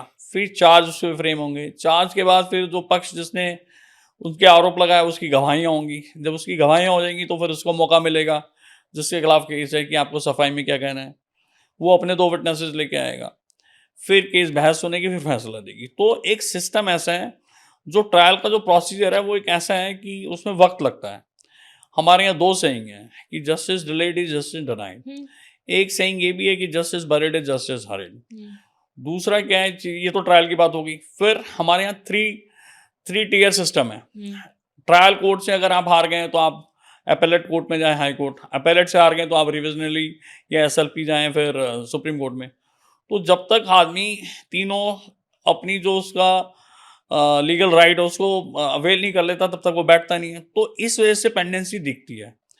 और इसका एक और पहलू ये भी है, पेंडेंसी में ना ये कलेक्टिव एफर्ट्स हैं जिसकी वजह से पेंडेंसी है। बहुत बारी वकील, जैसे 2 पक्ष होते हैं, 2 पक्ष में किसी भी लिटिगेशन में एक पक्ष को डिले करने में हमेशा फ़ायदा होता है। हुँ, एक पक्ष जल्दी जाता है, एक पक्ष डिले जाता है। हुँ, तो उसी कोई दूसरा पक्ष अमूमन सफल हो जाता है। आए दिन अदालतों में हड़ताल रहती हैं, कभी जज साहब हुँ, छुट्टी पे हैं, कभी हुँ, वकील साहब नहीं आए, कभी आपका विटनेस नहीं आया, या कोई और रीज़न है। तो इस वजह से डिले होती हैं और इस वजह से पेंडेंसी बढ़ रही है। फिर क्या होता है, एक सिस्टम में जैसे जुडिशियल ऑफिसर आता है, शुरू में बहुत एनर्जी से आता है कि नहीं मैं काम करूँगा, फिर वो देखता है कि यार कोई ऑफिसर ज़्यादा काम कर नहीं रहा तो मैं ही हुँ, क्यों करूँ। तो फिर वो समझते हैं कि नौकरी तो करनी है, और उनकी एक मिनिमम रिक्वायरमेंट है कि महीने में 5 केस डिसाइड करने हैं या 10 करने हैं, तो वो उसी दायरे में अपना करते रहते हैं। वो ऐसा एक्स्ट्रा एफर्ट नहीं डालते हैं कि नहीं मैं महीने में 100 केस डिसाइड कर देता हूँ। तो 100 केस डिसाइड करने में उन्हें लगता है कि मुझे कोई अलग से इंसेंटिव तो मिलेगा नहीं, हुँ, हुँ। मेरी तनख्वाह उतनी रहेगी। तो उसी चक्कर में ये पेंडेंसी वगैरह मुझे लगता है बढ़ती रहती है। लेकिन अब मेट्रोपॉलिटन सिटीज़ में सिस्टम थोड़ा फास्ट हो रहा है, डिजिटलाइज़ हो रही हैं चीज़ें, एविडेंसेस वगैरह जल्दी से कलेक्ट हो जाते हैं, सीसीटीवीज़ वगैरह लगे हुए हैं। तो धीरे-धीरे हो रहा है, लेकिन स्नेल पेस है, बहुत धीमी हुँ। गति से हो रहा है। सर तारीखें तो तब भी लगती है, तारीख पे तारीख ही लगती है सर।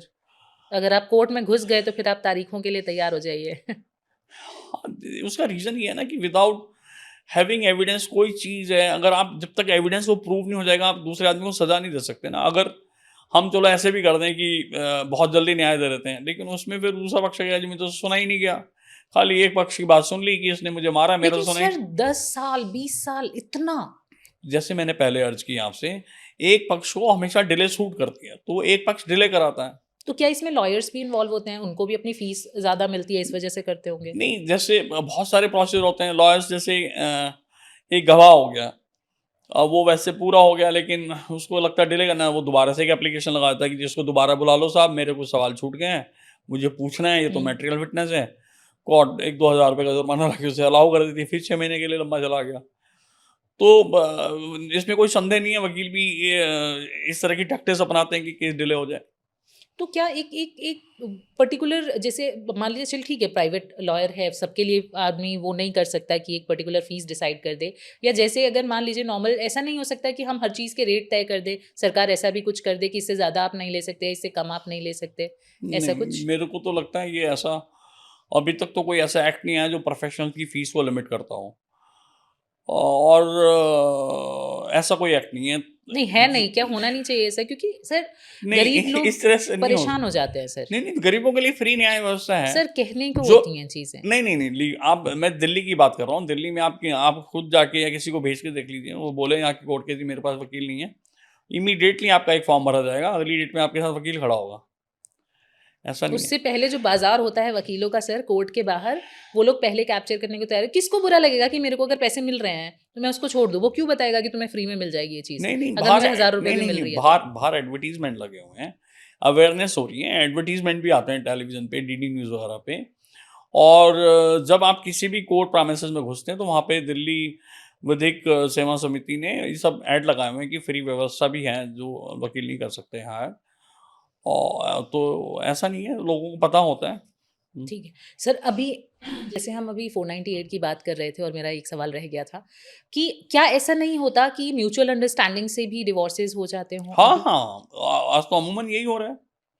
ऐसा होता है, शुरू में दोनों पक्षों में गर्मी होती है कि मैं जेल भिजवा दूँगा, जब वो हुँ, कोर्ट में दिखता है कि अब तो कानून ऐसा हो गया कि जेल तो भेज ही नहीं सकते हैं, तो जो मेन लड़ाई होती है वो एलिमनी पे होती है। हुँ, जैसे शुरू में लिटिगेशन होती है, लेडी क्या है डोमेस्टिक वायलेंस डालेंगी, मेंटेनेंस डालेंगी, उन पे ऊपर दहेज प्रताड़ना का केस डालेंगी। तो शुरू में 6, 8, 10 महीने चलता है, फिर उनको लगता है कि लड़ाई से तो फ़ायदा नहीं है, लॉयर्स फीस ले रहे हैं, टाइम की बर्बादी हो रही है। तो दोनों पक्ष म्यूचुअली कर लेते हैं, लेकिन उस म्यूचुअली आने में क्या होता है, जैसे लड़की सपोज़ इनिशियली कहती है मैं तो 1 करोड़ मैं एलिमनी लूँगी, हुँ, जबकि सामने वाले की औकात नहीं है, उसे औकात भी ही नहीं पता है है। कि नहीं दे पाएगा। हुँ, वो हायर साइड बताती है।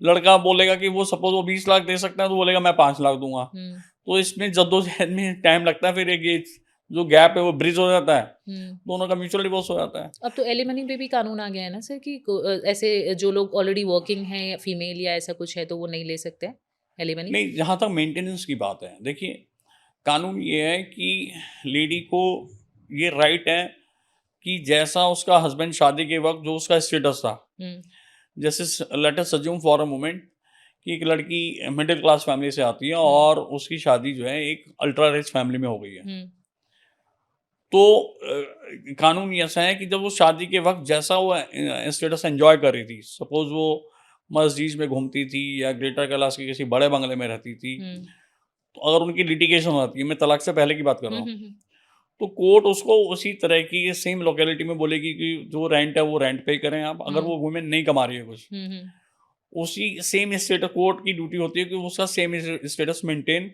किया जाए, तो वो हुँ, हस्बैंड को डायरेक्ट करती है कि आप पर्टिकुलर इतने पैसे उसको हर महीने दें। हुँ, तो ऐसा कानून है।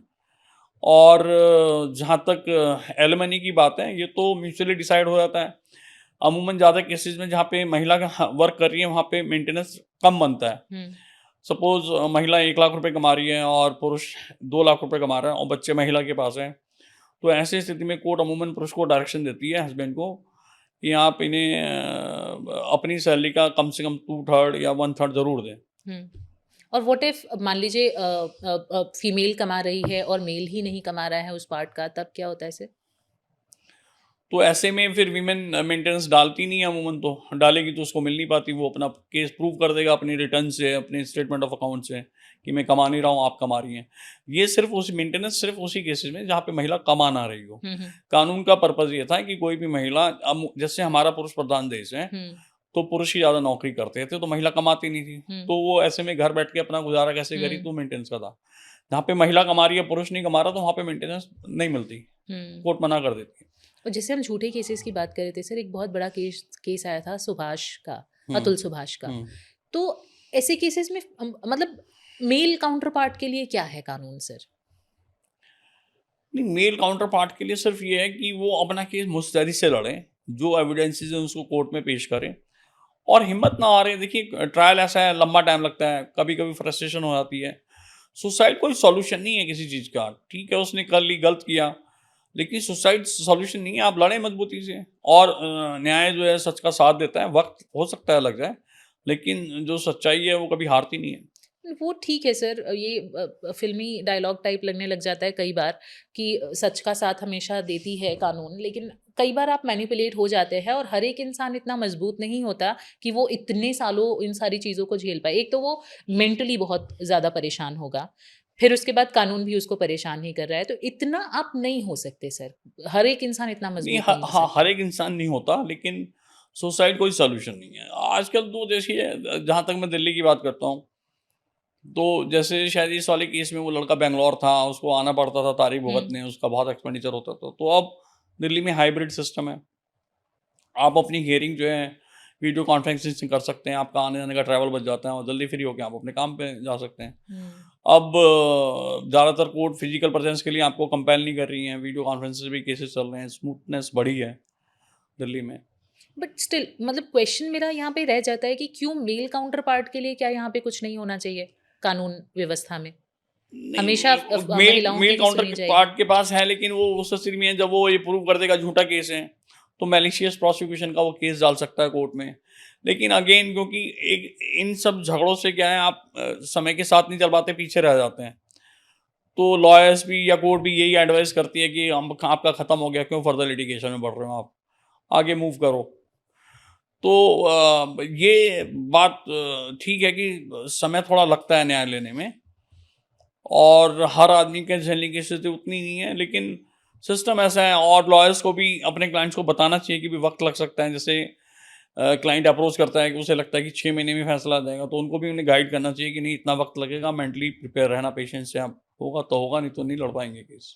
जैसे आप क्रिमिनल केसेस में ज़्यादा एक्सपर्टीज़ रखते हैं, क्या आपके पास ऐसा कोई क्रिमिनल केस आया जहाँ आपको लगा हो कि ये बिल्कुल झूठ है, लेकिन फिर भी आपको क्योंकि दूसरे पक्ष से लड़ना था, झूठे वाले पक्ष से ही, तो आप ऐसे केसेस में कैसे करते हैं? नहीं, बहुत सारे केसेस आए मेरे पास।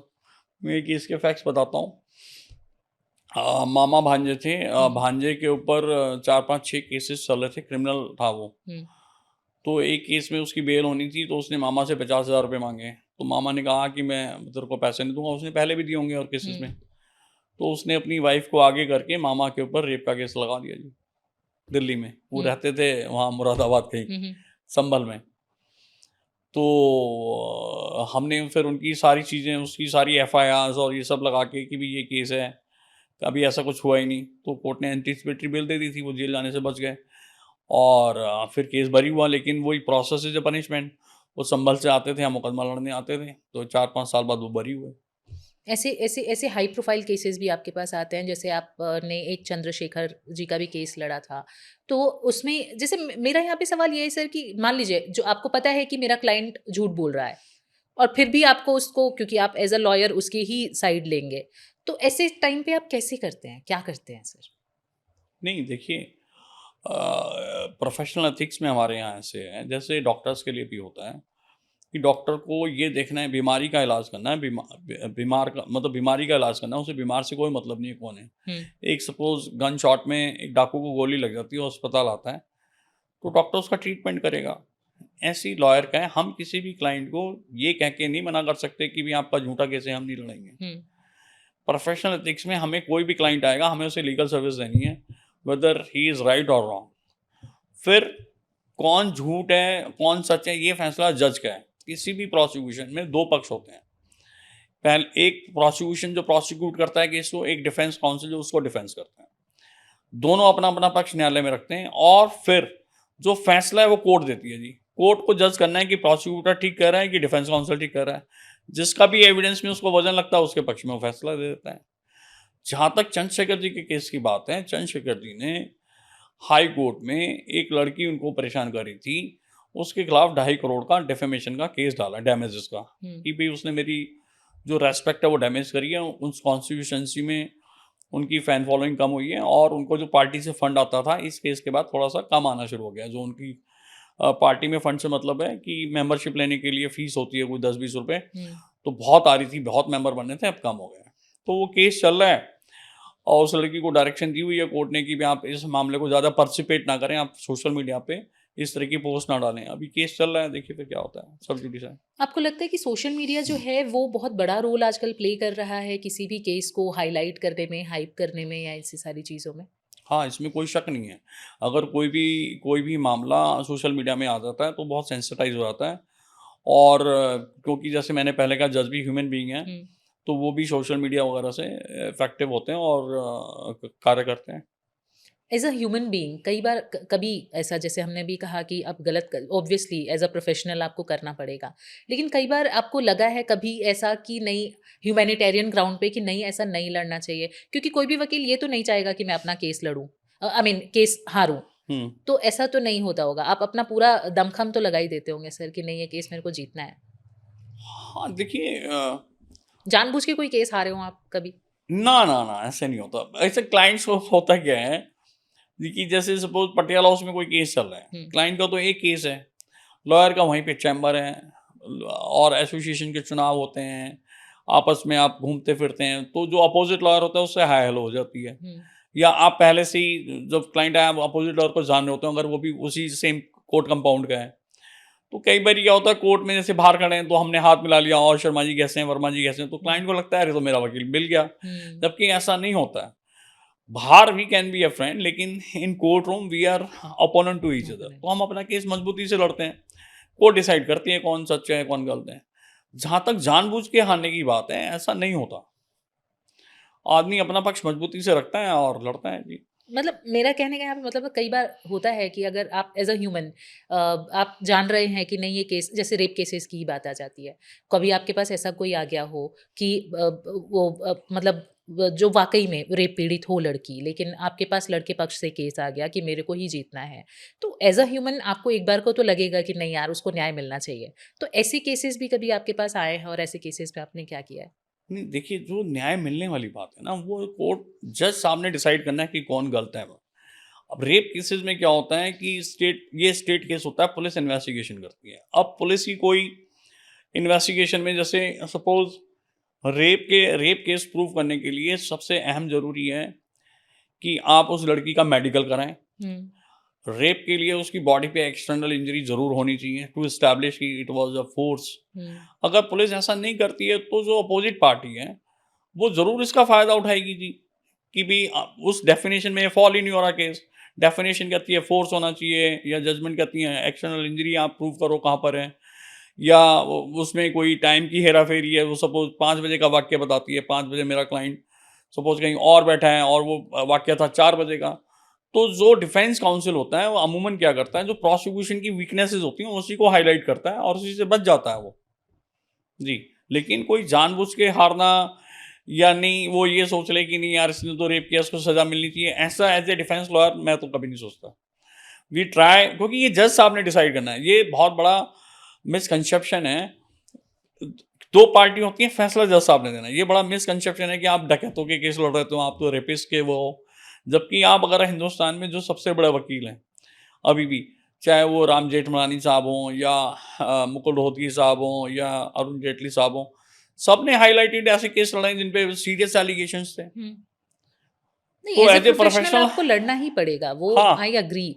बट कई बार होता है ना कि अगर as a human being I am just asking कि अगर मेरी बेटी यहाँ पे होती या मेरा बेटा यहाँ पे होता, तो उसके साथ कई बार होता है कि आप किसी केस से इमोशनली भी जुड़ जाते हैं। कभी ऐसा हुआ है कि इमोशनली आप किसी केस से जुड़े हों? नहीं इमोशनली तो जैसे अगर आपका कोई परिवार का केस कोई आ गया तो वैसे हमें ये एडवाइस की जाती है कि आप अपने केसेस खुद ना लड़ें। मतलब किसी फ्रेंड को रेफर करते हैं तो उसमें इमोशन में क्या होता है ना, आप अच्छी परफॉर्मेंस अपनी जो बेस्ट एबिलिटी है उसके साथ नहीं लड़ पाते हैं, आप इमोशनल हो जाएंगे, कुछ ना कुछ केस वीक हो जाता है एग्री, एग्री। जी। तो पर्सनल केसेस तो वैसे अवॉइड ही करने चाहिए। हुँ। अगर बाय द वे कोई ऐसी सर्कमस्टेंस होती तो फिर we refer to our close friend की भी आप लड़ लो।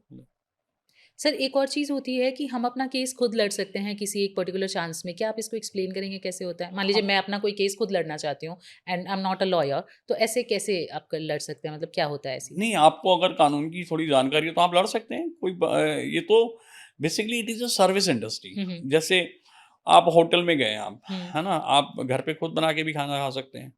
आप होटल जा रहे हैं क्योंकि आपको थोड़ा टेस्टी खाना खाना है, बढ़िया टेस्ट खाना है, तो आप होटल में जा रहे हैं, उसके लिए पैसे दे रहे हैं। Same is with advocacy and all. आप अपना केस स्वयं लड़ सकते हैं अगर आपको पता है कि कैसे ड्राफ्टिंग करनी है, क्या डिफेंस लेना है, कैसे प्लीड करना है, तो कर सकते हैं। बहुत सारे ऐसे लिटिगेंट हैं जो थोड़े समझदार हैं, या उनको लिटिगेशन में मज़ा आता है, या उनका कभी सपना रहा हो कि मैं वकील बनता, तो उन्हें लगता है नहीं वो चल अपना केस ही अपना आप लड़ लेता हूँ। हुँ, हुँ। लेकिन ऐसे केसेस में क्या होता है, जैसे हर फील्ड का ना एक्सपर्ट है। जैसे हुँ। किसी ने बस चलानी तो बस का ड्राइवर है, एग्री। मैं नहीं चला सकता। हुँ। ऐसी लिटिगेशन के लिए लॉयर्स हैं। आपको कोई इनकम टैक्स रिटर्न भरनी है तो हुँ। सीए है, या और भी कोई प्रोफेशनल है। आपको आर्किटेक्ट है तो वो आर्किटेक्ट ही बताएगा डिज़ाइन कैसे है, आप नहीं कर सकते। लेकिन अब ये तो नहीं है ना कि आप मकान अपने से नहीं बना सकते, आप हुँ। बना सकते हो। तो सेम इज़ विद लॉ। अगर आपको लगता है आप लड़ सकते हो तो लड़ लो जी। लेकिन मैंने ऐसा देखा है, ऐसे जो कुछ ओवर कॉन्फिडेंस में कि नहीं मैं लड़ दूँगा, उनको फिर बाद में ना डिले होता है और दिक्कतें आती हैं। बिल्कुल सही है। हुँ, सर जैसे मान लीजिए ऐसे ही केस में क्या होता है कि मैं बहुत टाइम से प्रैक्टिस में नहीं हूँ और हुँ। मैंने लॉ किया हुआ है, तो तब भी मैं लड़ सकती हूँ केस कोई? हाँ, हाँ। आप एनरोल्ड हैं, आपके पास सर्टिफ़िकेट है और आप बहुत साल से प्रैक्टिस में नहीं, तो केस तो आप इवन आप वकील नहीं हैं तब भी आप कोर्ट में जा सकते हैं। ओके। कोर्ट एक पब्लिक प्लेटफ़ॉर्म है, पब्लिक प्लेस है, कोई भी जाके अपने केस की बात रख सकता है। अमूमन क्या होता है, अगर आपने वकील किया होता है तो कोर्ट कहती है आपने वकील साहब किए हुए हैं ना, ये बता रहे हैं। अगर आपके वकील नहीं तो कोर्ट बिल्कुल आपको सुनेगी, लड़ सकते हैं। और इससे कोई मतलब नहीं है कि आप 3-4 साल बाद नहीं प्रैक्टिस की तो आप जा सकते हैं। हमारे यहाँ कोई periodically कोई एग्जाम नहीं है। बार काउंसिल ऑफ इंडिया इसको प्रपोज कर रही है कि 5 साल में एग्जाम लें, जैसा आपने केस बताया कि 5 साल से प्रैक्टिस में नहीं है, फिर प्रैक्टिस में आ गए, तो आपका स्किल जो है उतना डेड हो जाता है, मतलब बिल्कुल। उतना आपकी जो हम्म, एज है वो शार्प नहीं रहती। तो पीरियोडिकल एग्जाम्स की भी बात चल रही है, लेकिन एज ऑफ नाउ अभी नहीं है। अभी सिर्फ एनरोलमेंट के बाद AIB का, ऑल इंडिया बार एसोसिएशन का practice of certificate of practice लेने के लिए एग्जाम है, वैसे कोई नहीं है। एक बार आप एनरोल हो गए तो फिर आप कभी आओ जाओ, आपकी मर्जी है। नए स्टूडेंट्स जैसे आ रहे हैं लॉ, आजकल तो बहुत सारे प्राइवेट कॉलेजेस आ गए हैं, तो भंडार आ रहा है हर चीज़ में, चाहे वो हमारा मीडिया हो चाहे वो, लेकिन इतने स्पेसेस नहीं हैं। तो कैसे वो लोग कैसे अपना मतलब अगर मान लीजिए हाई कोर्ट में जाके वो अच्छी जगह पे अपना अगर प्रैक्टिस करना चाहते हैं, इंटर्नशिप करना चाहते हैं, तो वो कैसे कर सकते हैं? देखिए, इंटर्नशिप का तो आजकल जो अच्छे कॉलेजेस हैं उसमें विंग बनी हुई हैं। सीनियर स्टूडेंट्स जो हैं वो टाई अप रखते हैं लॉ फर्म से, तो वो टेलीफोन पे कोऑर्डिनेट करके बच्चों को एडजस्ट करा देते हैं, जहाँ तक इंटर्नशिप की बात है। जहाँ तक आपको लॉ बनने के बाद इस्टेब्लिशमेंट की बात है, तो मेरा जैसे युवा वकीलों से ये कहना है कि एक तो इम्पेशेंट ना हो। हुँ, कोई भी प्रोफेशन, चाहे वो वकालत हो या चार्टर्ड अकाउंटेंसी हो, चाहे डॉक्टरी हो, चाहे इंजीनियरिंग हो, अगर इंडिपेंडेंट आप किसी भी चीज़ की प्रैक्टिस करते हैं तो वक्त लगता है। हुँ, आप किसी पौधे का बीज मिट्टी में डालते हैं तो उसी दिन तो फल देता नहीं है, हुँ, बिल्कुल। काफ़ी टाइम लगता है तब जाके फल लगते हैं। तो सेम ऐसा ही प्रोफेशन के साथ है। तो पेशेंस रखें। आजकल जो युवा वकील है ना, उनमें पेशेंस नहीं है। वो क्या समझते हैं कि जैसे उन्हें 6 महीने हो गए तो वो अपने सीनियर को देखते हैं कि इसके पास तो BMW हुँ, गाड़ी है, हुँ, 4 लाख का पेन लगाया हुआ है, 5 लाख की घड़ी पहनी हुई है, यार मेरे पास कब होगा? तो वो इम्पेशेंट हो जाता है। हुँ, वो ये नहीं देखता कि उस सीनियर ने मेहनत 25 करी है। साल बहुत मेहनत की बिल्कुल है। सही बात है। उसने धक्के खाए हैं, रात-रात दिन काली करी है, मोटे चश्मे चढ़ गए हैं। तो ये पेशेंस रखना पड़ेगा। और कोर्ट में जाने से पहले जो भी किसी भी केस की फाइल है, उस केस के फैक्ट्स आपको ज़रूर पता होने चाहिए। हुँ, अगर आपको फैक्ट्स नहीं पता तो फिर आप अच्छे वकील नहीं बन सकते। फैक्ट्स आपके टिप्स पे होने चाहिए, क्योंकि कानून हो सकता है आपको ना पता हो, कोर्ट बता दें हुँ। या कोई बता दे, लेकिन फैक्ट्स की जिम्मेदारी आपकी अपनी है कि आपको फैक्ट्स पता होने चाहिए, क्योंकि आपके पास ब्रीफ है वो। मतलब कुल मिला के आपको कागज़ी चीज़ों पे आपको पूरा अपना एक्सपर्टीज़ रखनी चाहिए कि आप जो भी फैक्ट्स प्रेज़ेंट्स कर रहे हैं हाँ, जाके कोर्ट में, वो आपके बिल्कुल सही हाँ, हैं। कई बारी कोर्ट की ना बहुत माइन्यूट माइन्यूट हुँ, क्वेरीज होती हैं, जी। तो उस क्वेरी का आपको क्विक रिस्पॉन्स देना होगा। ये नहीं कि आप हुँ, फाइल पढ़ रहे हैं। तो वो फैक्ट्स, जिस जिस भी लॉयर के अपने केस के फैक्ट्स पे पकड़ होगी, वो केस को जीत लेगा। क्या इसमें भी नेपोटिज़्म होता है सर? हाँ, जैसे अब मुझे ऐसा लगता है कि जो अब हमारा प्रोफ़ेशन्स है, उसमें ज़्यादातर क्या है, जो ब्यूरोक्रेट्स के बच्चे हैं वो आ गए हैं, और जो जुडिशियल ऑफ़िसर्स हैं उनके बच्चों ने कैप्चर कर लिया है ये। ज़्यादातर पॉलिटिशियंस, ब्यूरोक्रेट्स और जजेस के बच्चों ने। जो फर्स्ट जनरेशन लॉयर है, जिसकी कोई सपोर्ट नहीं है, उसको बहुत टफ़ है एस्टैब्लिश करना। तो आप उनको क्या सजेस्ट करेंगे एज़ एक्सपर्ट, आपका 25 साल का एक्सपीरियंस है इस फ़ील्ड में, कि वो कैसे देखिए, मतलब मेहनत अपनी करें। आप को साबित हाँ, करें? मैं सिर्फ ये कहना चाहता हूँ उनके लिए कि वो मेहनत करें, मेहनत से पीछे ना भागें। मेहनत का कोई शॉर्टकट नहीं है, और अपना जो सोशल सर्कल है उसको बढ़ाएँ। आजकल नए बच्चों में क्या है, वो 24 घंटे में से सपोज़ 8-10 घंटे सोते हैं, टाइम मिलता है तो मोबाइल में गेम खेलते हैं या कुछ करते हैं। सोशल इंटरेक्शन नहीं है उनका, हुँ, और उनको सोशल इंटरेक्शन नहीं है तो वो बात करने में भी हेजिटेंट होते हैं। एग्री। अभी क्या है, जैसे पहले क्या होता था, आप गाड़ी से जा रहे हैं नोएडा, तो आप 4 आदमियों से पूछोगे कि बहन जी, भाई जी, ये रास्ता कहाँ पड़ेगा? 16 है, मुझे हुँ, फिल्म सिटी जाना है। हुँ, अभी क्या, गूगल लगा लिया, आप गूगल। आ गए। तो जो लोगों की इंटरेक्शन की जो कैपेसिटी था ना, कैलिबर था, वो भी डेड हो रहा है धीरे-धीरे। एग्री। ज़्यादा ट्रैवल आप फ्लाइट्स में कर रहे हैं, 4 घंटे की सफ़र है, आप बात ही नहीं कर रहे हैं पड़ोसी से। हुँ, पहले क्या होता था, बस में जाते थे, ट्रेन में जाते थे, तो भैया आप कहाँ से हो? ये कहाँ हो? आप कहाँ जा रहे हो? क्या करते हो? तो ये सोशल इंटरैक्शंस हमारे पेशे में, अगर आपको जो रेफरेंसेस आएँगे, वो आपके आस-पड़ोस से, रिश्तेदारों से आएँगे, तो आपको सोशल इंटरैक्शन उनसे बढ़ाना पड़ेगा। बिल्कुल। और अगर आप सोशल इंटरैक्शन आपका ठीक है बात करने में, तो वो आपको केस भी रेफ़र करेगा। हुँ, आपका लगता है कि नहीं, ये तो बात ही नहीं करता, हुँ, इंट्रोवर्ट है, तो केस नहीं आएगा आपके पास। बिल्कुल सही बात है। जी। इसके साथ क्या आप लोगों को भी जैसे डॉक्टर्स हैं वो हमेशा पढ़ते रहते हैं, तो आप लोगों को भी जैसे क्योंकि केसेस ऑब्वियसली लॉज़ अपडेट होते रहेंगे, तो आप लोग अभी भी पढ़ते रहते हैं? हाँ, हाँ, बिल्कुल। जैसे बहुत सारी ऐप होती हैं, बार एंड बेंच है, लाइव लॉ है, और हमारे सब्सक्रिप्शन होते हैं, वो मंथली और वीकली और डेली भी अपडेट होते हैं। तो हम उनको पढ़ते रहते हैं कि जैसे कोई भी नया लॉ आता है तो हमें पता लग जाता है, तो उसी हिसाब से वर्क करते रहते हैं। तो पढ़ाई तो इसमें बहुत ही निहायत ही ज़रूरी है। वकील बिना पढ़ाई के तो अच्छा वकील बन ही नहीं सकता। ये नॉलेज इंडस्ट्री है। हुँ, जितनी नॉलेज आपको होगी, आप उतना अच्छा यहाँ पे रन करेंगे, उतना अच्छा आप गेन कर सकते हैं। नॉलेज इन सेंस कि आपको बिल्कुल लेटेस्ट अपडेट रहना ही पड़ेगा कि ये अभी लेटेस्ट जजमेंट ये आ गई है, तो कोर्ट को आप बताओ। जी। किसी भी एज में जाके आप लॉ की पढ़ाई कर सकते हैं? मान लीजिए सपोज़ अगर मैं पढ़ना चाहती हूँ अब, तो क्या मैं अब पढ़ सकती हूँ? मुझे बहुत निश्चित तौर पे नहीं पता है, लेकिन शायद 45 साल के बाद शायद अभी इन्होंने बार काउंसिल ऑफ इंडिया ने शायद बैन कर दिए हैं। अगर आपकी लॉ पहले की है, अभी एनरोल नहीं हुआ, तो शायद बाद में कर सकते हैं। हुँ, हुँ। एनरोलमेंट भी शायद उन्होंने बाहर का, आई एम नॉट श्योर, लेकिन हुँ, अभी इन्होंने कुछ करा है। पहले नहीं था, पहले आप किसी भी उम्र में जाके, जिस वक्त मैंने लॉ की थी 2002 में, तो मैं देखता था कि गवर्नमेंट ऑफिसर्स जो रिटायर हो गए हैं, वो भी मेरी क्लास में आते थे। हुँ, हुँ, हुँ, हुँ। अभी शायद उन्होंने कुछ कोई डिसीजन लिया है, आई एम नॉट श्योर। जी। नहीं, होना भी चाहिए क्योंकि हाँ, हर चीज़ का अब एक फुल वो टाइम होता ये है। एक ऐसा हाँ, प्रोफेशन है ना, ऐसे नहीं कि आप फन एज ए हॉबी, बिल्कुल। मतलब ऐसे टाइम पास के लिए, तो आप क्लाइंट को नुकसान कर दोगे। हुँ, जी। सही बात है। इसके अलावा सर क्या सिर्फ़ कोर्ट केसेज़ मतलब क्या-क्या ऑप्शंस हो सकते हैं एक लॉयर के लिए? लॉयर आजकल बड़ा ही ग्रोइंग प्रोफेशन है ये। हुँ, एक लॉयर जैसे प्रोसिक्यूशन में जा सकता है, गवर्नमेंट जॉब होती है हुँ, और गेजेटेड पोस्ट है। हुँ, जितनी भी आजकल इंडस्ट्रीज़ हैं, उसमें भी लॉ ऑफिसर्स की वैकेंसीज़ होती हैं। हुँ, जितने भी बैंक्स हैं, उसमें लॉ ऑफिसर्स होते हैं। और आपका जुडिशरी में इंटरेस्ट है, तो जुडिशरी में आप कर सकते हैं। हुँ, लॉ, और मुझे लगता है, तो देखिए, किसान है अगर, तो उसको अपनी फ़र्द निकलवानी है, खेत की रजिस्ट्री करानी है, तो उसको वकील चाहिए। हुँ, हुँ, अगर आप व्यापारी हैं, तो आपको अपनी टैक्स की रिटर्न भरवानी है, तो आपको वकील चाहिए। हुँ, आपका कोई शादी का कोई झगड़ा हो गया, बच्चे की किसी से नहीं बनी, तो आपको वकील चाहिए। तो व्यक्ति को अपने जीवन में किसी ना किसी स्टेज पे, पूरे जीवन में 2-4 बार वकील की ज़रूरत ज़रूर पड़ती है, चाहे हुँ, आपको प्रॉपर्टी की रजिस्ट्री कराने जाना पड़े। हुँ, हुँ। तो ग्रोइंग प्रोफ़ेशन है, और मेहनत करते हैं तो सफलता मिलती है। जी, बहुत स्कोप है इसमें।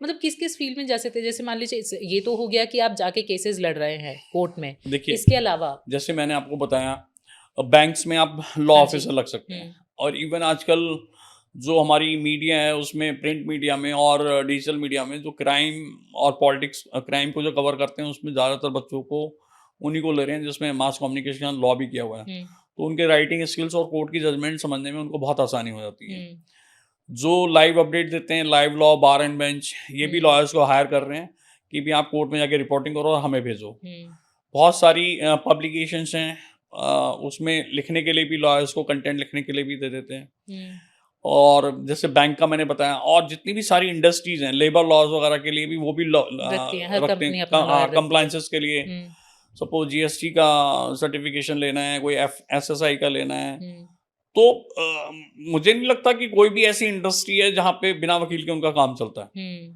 तो वकील, बहुत स्कोप है। अब एनजीटी में आपके बराबर में कोई पीरियड काट दिया, आप एनजीटी चले जाइए, फॉर्म बहुत हैं। कंज्यूमर फोरम है, हुँ, हुँ, किसी का हुँ। ने आपको सामान ले लिया खाने का, बिस्किट में पता लगा कीड़ा लग गया, तो you can go to the consumer court. तो बहुत सारे स्कोप हैं। इनिशियली आप क्या सजेस्ट करेंगे मतलब नए लॉयर्स को कि आप कोर्ट में ही जाइए या इन ऑप्शंस को ट्राई कीजिए?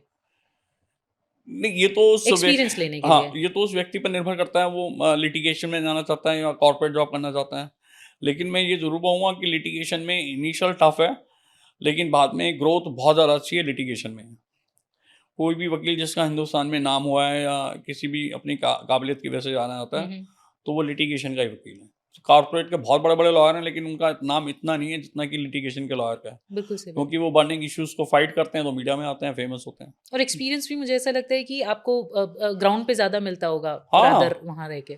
जब आप फ्रंट पे खेलते हैं, जैसे कॉर्पोरेट में क्या होता है, आपका डेस्क वर्क ज़्यादा होता है, आपको हुँ, रिसर्च करनी है, ड्राफ्टिंग करनी है। लेकिन जो हुँ, फ्रंट पे रहता है, उसकी हमेशा, जैसे आर्मी में भी पूरी विंग्स होती हैं, जो ऑर्डिनेंस है, लेकिन इन्फेंट्री जो फ्रंट पे लड़ती है, हुँ, उसकी ज़्यादा काबिलियत है। तो ऐसी वकालत में है, हुँ, जो बैक एंड ऑफिसेज में लोग काम करते हैं, उनकी इतनी पूछ नहीं है। दो एक टीम वर्क होता है, लेकिन जो फ्रंट कोर्ट में जाके प्लीड करता है, हुँ, उसकी ज़्यादा वैल्यू है। बिल्कुल जी। सही। सर बहुत सारी जानकारी मिली। मैं चाहूँगी कि आप एक आध मेरे को एक इंटरेस्टिंग केसेज़ कुछ बताएँ, जो आपने अपने 25 साल के करियर में जो आपको याद रहा कि मैंने ये केस लड़ा था, ऐसा कोई केस? एक केस में क्या था कि मियाँ बीवी का झगड़ा हो गया था, हुँ, हुँ, और मियाँ बीवी का झगड़ा हो गया, तो जो लड़की के फादर साहब थे, उनका एक पुलिस वाला दोस्त में था। तो उसने कहा कि मैं तेरी ना एक झूठी एफआईआर करा देता हूँ, अटेम्प्ट टू मर्डर की। हुँ, वो रोडवेज में ड्राइवर था बंदा। तो उन्होंने किसी एक आइसोलेटेड जगह जहाँ पे कुछ नहीं होते, वहाँ पे बैठ के पुलिस वाले के साथ मिलके कॉल करा दीजिए कि बस पे फायर हो गई है और मेरा दामाद से झगड़ा चल रहा था, उस दामाद ने कहा था जान से मारूंगा, मुझे शक है कि उसी ने गोली चलाई है। दामाद को पकड़ लिया जी। उसके बाद क्या हुआ, 7 दिन बाद या 10 दिन बाद उस व्यक्ति का मर्डर हो जाता है। जिसने ये केस, झूठा केस हाँ, लगाया। अब क्योंकि उसके ऊपर 307 लगी हुई थी तो पुलिस ने कहा कि ये तो इसी ने मारा है और उसको पकड़ लिया, जबकि उसका मर्डर किसी और ने किया था। वो दोनों केसेस में बरी हुआ, मर्डर वाले में भी और अटेम्प्ट टू मर्डर में भी। लेकिन वो बहुत मिंगल अप हो गया, पुलिस के पास सिर्फ यही एविडेंस था कि इसने धमकी दी हुई है, 307 है, 15 दिन बाद उसका मर्डर हो गया। जबकि उस वक्त इसकी लोकेशन वगैरह नहीं आ रही थी। वो बड़ा इंटरेस्टिंग केस था, हम लड़े और अंत में जीत हासिल हुई, लेकिन उसके फैक्ट्स बड़े इंटरेस्टिंग थे, क्योंकि कभी कभी ऐसे समय खराब होता तो ऐसे फंस जाता है आदमी। बिल्कुल सही बात है कि हाँ दूसरा बंदा फायदा उठा के ले गया हाँ हाँ हाँ, इन सारे दूसरे बंदे झगड़ों ने का। मार दिया। बिल्कुल हाँ। सही बात है। हम्म। और कोई ऐसा केस सर जो आया हो? और जैसे मैंने पहले बताया आपको, मामा भांजे वाला हाँ केस जी, था, हाँ बड़ा जी। इंटरेस्टिंग केस था। अभी मैं एक केस कर रहा हूँ, वैसे तो सब जुडिस है। उसमें जैसे जो ट्रायल का लॉयर होता है ना, हम्म। ट्रायल का वकील वही सफल वकील माना जाता है जिसको कि क्रॉस एग्जामिनेशन करना आता है। क्रॉस एग्जामिनेशन मतलब कि गवाह से जिरह कैसे करनी है। हम्म।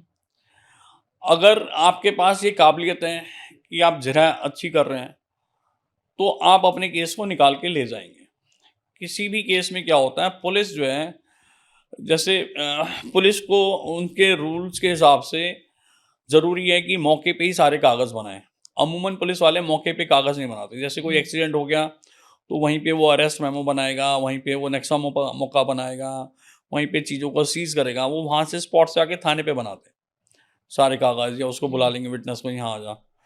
तो ये सब चीज़ें उसको बारीकी पता होनी चाहिए, और अगर जिरह वो ठीक कर लेगा तो जीत जाएगा। अभी मैं एक केस कर रहा हूँ जिसमें चेक बाउंस का केस है, और जो विटनेस है वो चार्टेड अकाउंटेंट है। जो विटनेस है, कंपनी ने एक बंदे को ऑथराइज कर रखा है, वो चार्टेड अकाउंटेंट है। तो मैं ये ऐसे मतलब बड़े बोल नहीं बोल रहा हूँ, लेकिन सर्दी का वक्त था, उसका मैंने 3 डेट पे क्रॉस किया था, तो उस सर्दी में भी उसको पसीने आ गए थे। जब आदमी झूठ बोलता है तो वीपी हाई होता है, या उसको लगता है कि मैं पकड़ गया, वो केस को डाइवर्ट कर रहे थे। लेकिन अगर आपको जिरह करनी आती है तो आप केस को निकाल सकते हैं। अभी उस केस का फैसला नहीं हुआ है, लेकिन मुझे उम्मीद है कि हम जीत जाएंगे। जी। सर क्या ऐसे ही होते हैं जैसे हमने जॉली एलबी वगैरह देखी है, तो क्या जिरह वाकई में उसी तरीके से होती है कोर्ट्स में? नहीं नहीं, entirely out of different. Curiosity. ना ना, बिल्कुल एंटायरली डिफरेंट, एंटायरली डिफरेंट। वो तो एक फिल्मी ड्रामा है। कोर्ट इन रियल सेंस बिल्कुल अलग चलती है। इस तरह जैसे अमूमन कोर्ट में तो हम पहले भी देखते थे या अभी भी देखते हैं कि जिरह चल रही है, गवाह आ जाता है भाग के। ऐसा नहीं होता। आपको कोई गवाह बुलाना है, उसकी एप्लीकेशन देते हैं, उसको सम्मन जाता है, वो आता है, उसकी हाजिरी लगती है, फिर मैटर कॉल होता है, विटनेस बॉक्स में आएगा, फिर उसका चीफ एग्जामिनेशन होगा, फिर उसका क्रॉस होगा। तो इस तरह से है, मतलब डिफरेंट है। वो तो फिल्मी ड्रामा या इंटरेस्टिंग बनाने के लिए कुछ भी दिखा देते हैं। जैसे जॉली एलएलबी में वो जज साहब पूछ लेते हैं कि लहंगा कितने का है, क्या है। इस तरह की बातें अमूमन मतलब कोर्ट में नहीं होती हैं। ये जरूर है कि बड़े वकील को जज अप्रिशिएट करते हैं कि बहुत पैसा कमा रहे हैं, हमारी तनख्वाह कम है, लेकिन इस तरह का डायलॉग्स नहीं मैंने देखा आज तक। जी। जी। इसके अलावा सर आप क्या सजेस्ट करना चाहेंगे, क्योंकि अब इतना सारा कुछ हमने जाना, एक आम आदमी को, कि अगर आप कोर्ट में जा रहे हैं या आप कोई, मान लीजिए छोटे मोटे केसेस भी बहुत हो जाते हैं सर। एक केस मैंने सुना था कि मात्र 100 रुपए का केस था, वो किसी गरीब पे लगा दिया गया था या ऐसा कुछ था। तो अगर छोटे छोटे कोई केस हैं तो उसको आउट ऑफ कोर्ट सेटलमेंट करने को आप सजेस्ट करेंगे या केस लड़ने को ही सजेस्ट करेंगे? नहीं नहीं, जैसे आप जो देखिए, जैसे अब पता नहीं आपने किस कॉन्टेक्स्ट में बोला। जैसे एक आदमी 100 रुपए की रिश्वत लेते हुए पकड़ा गया, तो 100 रुपए से उसका ऑफेंस कम नहीं हो जाता। ऑफेंस इज कि उसने रिश्वत ली है, अमाउंट उसमें इरेस्पेक्टिव है। वो रंगे हाथ पकड़ा गया, उसको वही सजा होगी जिस आदमी ने 1 करोड़ से रिश्वत ली है। तो कानून इस बात पे नहीं फर्क करता कि 100 रुपए की थी। कानून ये है कि आपने रिश्वत क्यों ली, ये ऑफेंस है।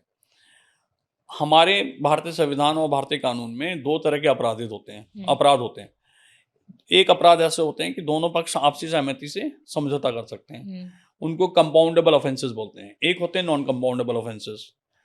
तो जो कंपाउंडेबल ऑफेंसेस होते हैं उसमें तो कोर्ट ही बोल देती है कि आप आपस में समझौता कर लो। जैसे एक्सीडेंट का केस है, कोई छोटी मोटी चोरी का केस है, धोखाधड़ी का केस है 420 का, वो कंपाउंड कर देती है कोर्ट। उसमें दोनों पक्ष किसी भी स्टेज में, इवन आप नीचे से केस हार गए हैं तो अपील में भी, या हार और उससे ऊपर में कभी भी हम समझौता कर सकते हैं, इवन चेक बाउंसेस के केसेस में भी। तो कोर्ट भी उनको बोलती है कि आप समझौता करके ख़त्म कर लो। तो लॉयर भी कहते हैं, इवन जो मैट्रिमोनियल डिस्प्यूट है उसमें कोर्ट, पुलिस, सारी सब कहते हैं कि भी अगर आपका आपस में समझौता होता है निपटा लो। तो अब काफ़ी मैट्रिमोनियल डिस्प्यूट मीडिएशन की स्टेज पे ख़त्म हो रहे हैं। क्या बोलेंगे अगर किसी को वाकई किसी बेगुनाह को अगर सजा मिल जाती है तो? नहीं, ऐसा नहीं है। देखिए, हमारी न्यायपालिका और प्रणाली बहुत सख्त है। कोई भी किसी भी अपराधी को बिना सबूत के सज़ा देना नामुमकिन के बराबर है। नहीं, सजा सर सबूत तो बना दिए जाते हैं ना कई नहीं, बार। हर सबूत नहीं बनता जी। जैसे हर सबूत नहीं बनता ना, ऐसे नहीं आप कह सकते जी कि बेगुनाह को फांसी पे लटका दिया, ये नामुमकिन है। लेकिन मैंने आज तक झूठे केस बरी हो जाते हैं, दैट इज़ देयर कि झूठे हैं। सच्चे केस बरी हो जाते हैं, वो इस वजह से बरी होते हैं कि पुलिस ने प्रॉपर इन्वेस्टिगेशन नहीं की, पुलिस ने सबूत नहीं करे। लेकिन मैंने ऐसा नहीं देखा कि किसी झूठे केस में पुलिस ने इतना मजबूत एविडेंस बना दिया कि उसको सजा होगी, क्योंकि वो हो ही नहीं पाता। कि कोई भी चीज़ आजकल क्या है ना, डिजिटलाइज है। आप गूगल मैप से आपकी लोकेशन आ जाएगी, और वेल इक्विप्ड है। पुलिस के पास भी बहुत सारे ऐसे इक्विपमेंट्स हैं जिससे आप वो जज कर लेगा कि ऑफेंस हुआ है कि नहीं हुआ। हर गली मोहल्ले में सीसीटीवी फुटेज हैं, एफएसएल्स की रिपोर्ट्स हैं। पहले ऐसे मैंने कुछ केसेस देखे हैं जिसमें पुलिस ने एविडेंस क्रिएट करने के लिए जो मरा है उसका ब्लड लेके उसके हाथ पे लगा दिया, दीवार पे लगवा दिया, ऐसे होता था। लेकिन उस केसेस में मर्डर उसी आदमी ने किया होता था। एविडेंस को और स्ट्रॉन्ग करने के लिए ऐसा होता था, कर देते थे। कोई समझदार पुलिस वाला होता था तो फिर उसकी कन्विक्शन कंफर्म हो जाती थी। उस केस में मर्डर उसी ने करा है, लेकिन कोई ऐसा एविडेंस नहीं है। उसने पिस्टल फेंक दी, कारतूस लेके चला गया, नाले में फेंक दिए, वो मिल नहीं पा रहे। तो पुलिस कुछ एक कोई कंक्लूसिव एविडेंस, एक चेन एस्टैब्लिश करने के लिए ऐसा करती थी। मैंने ऐसा सीनियर पुलिस ऑफिसर्स के मुंह से सुना है। लेकिन किसी झूठे केस में सजा होना, ये मैंने आज तक 24 साल के अनुभव में नहीं सुना। सर आरुषि हत्याकांड में जब हुआ था उसके माँ बाप को काफी साल जेल में रहना पड़ा, उसके बाद में भी वो बरी हुए, तो वो निर्दोष थे तभी तो हुए, लेकिन जेल तो नहीं, जाना नहीं, पड़ा ना। नहीं, देखिए, ये मैं इस बात से सहमत नहीं हूँ। निर्दोष थे इसलिए बरी हुए ये नहीं है। वो बरी इसलिए हुए कि प्रोसिक्यूशन उनको गुनाहगार साबित नहीं कर पाया। गुनाहगार साबित नहीं कर पाया एक अलग डिफरेंस चीज़ है, और निर्दोष थे ये दोनों अलग चीज़ें, दोनों अलग अलग पहलू हैं। तो इस केस में क्या हुआ कि जो प्रोसिक्यूशन था उन्हें गुनाहगार साबित नहीं कर पाया। और हमारा लॉ ये है कि every person is innocent unless until he is proven guilty. Guilty. तो जब तक आप अपराध साबित नहीं कर देंगे उसको निर्दोष माना जाएगा। तो इसमें वो केस को प्रूव नहीं कर पाए इसलिए वो बरी हो गए। लेकिन इससे ये मतलब नहीं है कि उन्होंने अपराध किया था कि नहीं किया था। 100 जैसे इस केस में क्या फैक्ट्स हैं हमारे यहाँ, 106 इंडियन एविडेंस एक्ट ये कहता है, जैसे हम अभी यहाँ पे हम 3-4 आदमी बैठे हुए हैं और कोई इस कमरे में कोई वारदात हो जाती है, तो ये वारदात किसने की ये विद इन हमारी नॉलेज है, क्योंकि ये कमरा बंद है। तो हमारी ड्यूटी है ये बताने की कि ये अपराध किसने किया। अगर हम नहीं बताते तो पुलिस कहेगी कि फिर आप ही दोषी हैं, क्योंकि आप ही वहाँ पे थे। तो उस 106 की प्रजम्पशन में उन लोगों को जेल भेजा गया था शुरू में, क्योंकि वो घर में थे, बाहर का कोई आदमी आया नहीं था, कुंडी लगी हुई थी, तो उन्होंने बताओ तुम बताओ, ये हुआ था जी। तो बर्डन ऑफ प्रूफ उन्हीं के ऊपर था बताने का। मतलब अभी तक भी खैर गुत्थियां नहीं सुलझती, कई केस ऐसे रह जाते हैं कि जिसकी गुत्थी नहीं सुलझती, आप नीचे से बरी तो भले हो कन्विक्शन जाएं। हुई थी, हाई कोर्ट ने भी छोड़ दिया है। हाँ वो तो, लेकिन अगर ये ऐसी चीजें हो जाती हैं कई बार, वही चीज मैं पूछना चाह रही थी। जैसे अभी आपने सलमान खान की बात कही थी, यहाँ पे हम बोल रहे हैं कि जो पक्ष मजबूत है या जिसके पास पैसा ज्यादा है वो तो किसी तरीके से भी अपना केस हाँ जीत लेता है ना सर, क्योंकि आपके पास आर्गुमेंट करने के लिए ऐसे नहीं अच्छे कह लॉयर मिल सकते कि जाते हैं। किसी भी तरह से जीत लेता है। मैं इस बात से थोड़ा सा डिसएग्री करता हूँ। ये जरूर है कि उसके पास रिसोर्सेज ज्यादा होते हैं, वो प्रॉम्प्टली एक्ट करके कोर्ट में चला जाता है और न्याय के लिए गुहार लगाता है। लेकिन हर आदमी जिसके पास पैसा है वो जीत जाता है, इस बात से मैं सहमत नहीं हूँ। बहुत सारे एग्जाम्पल हैं। डीपी यादव जी जेल में रहे, बहुत पैसा था उनके पास।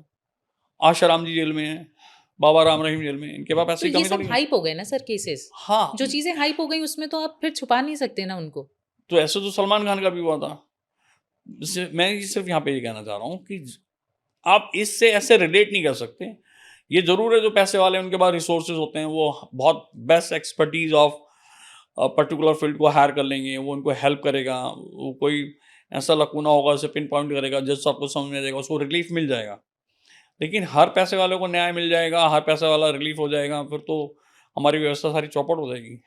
जी, कानून की निगाह में सब बराबर है, कोई फर्क नहीं करता कानून। बस डिपेंड करता है कि वकील कितना अच्छा आर्ग्यू कर लेता है हाँ, हाँ, आपकी तरफ हाँ। से। हाँ, तो पैसे वाला मैं जैसे बताया वो अच्छे एक्सपर्टीज़ को ढूँढ लेते हैं। जी। हाँ जी।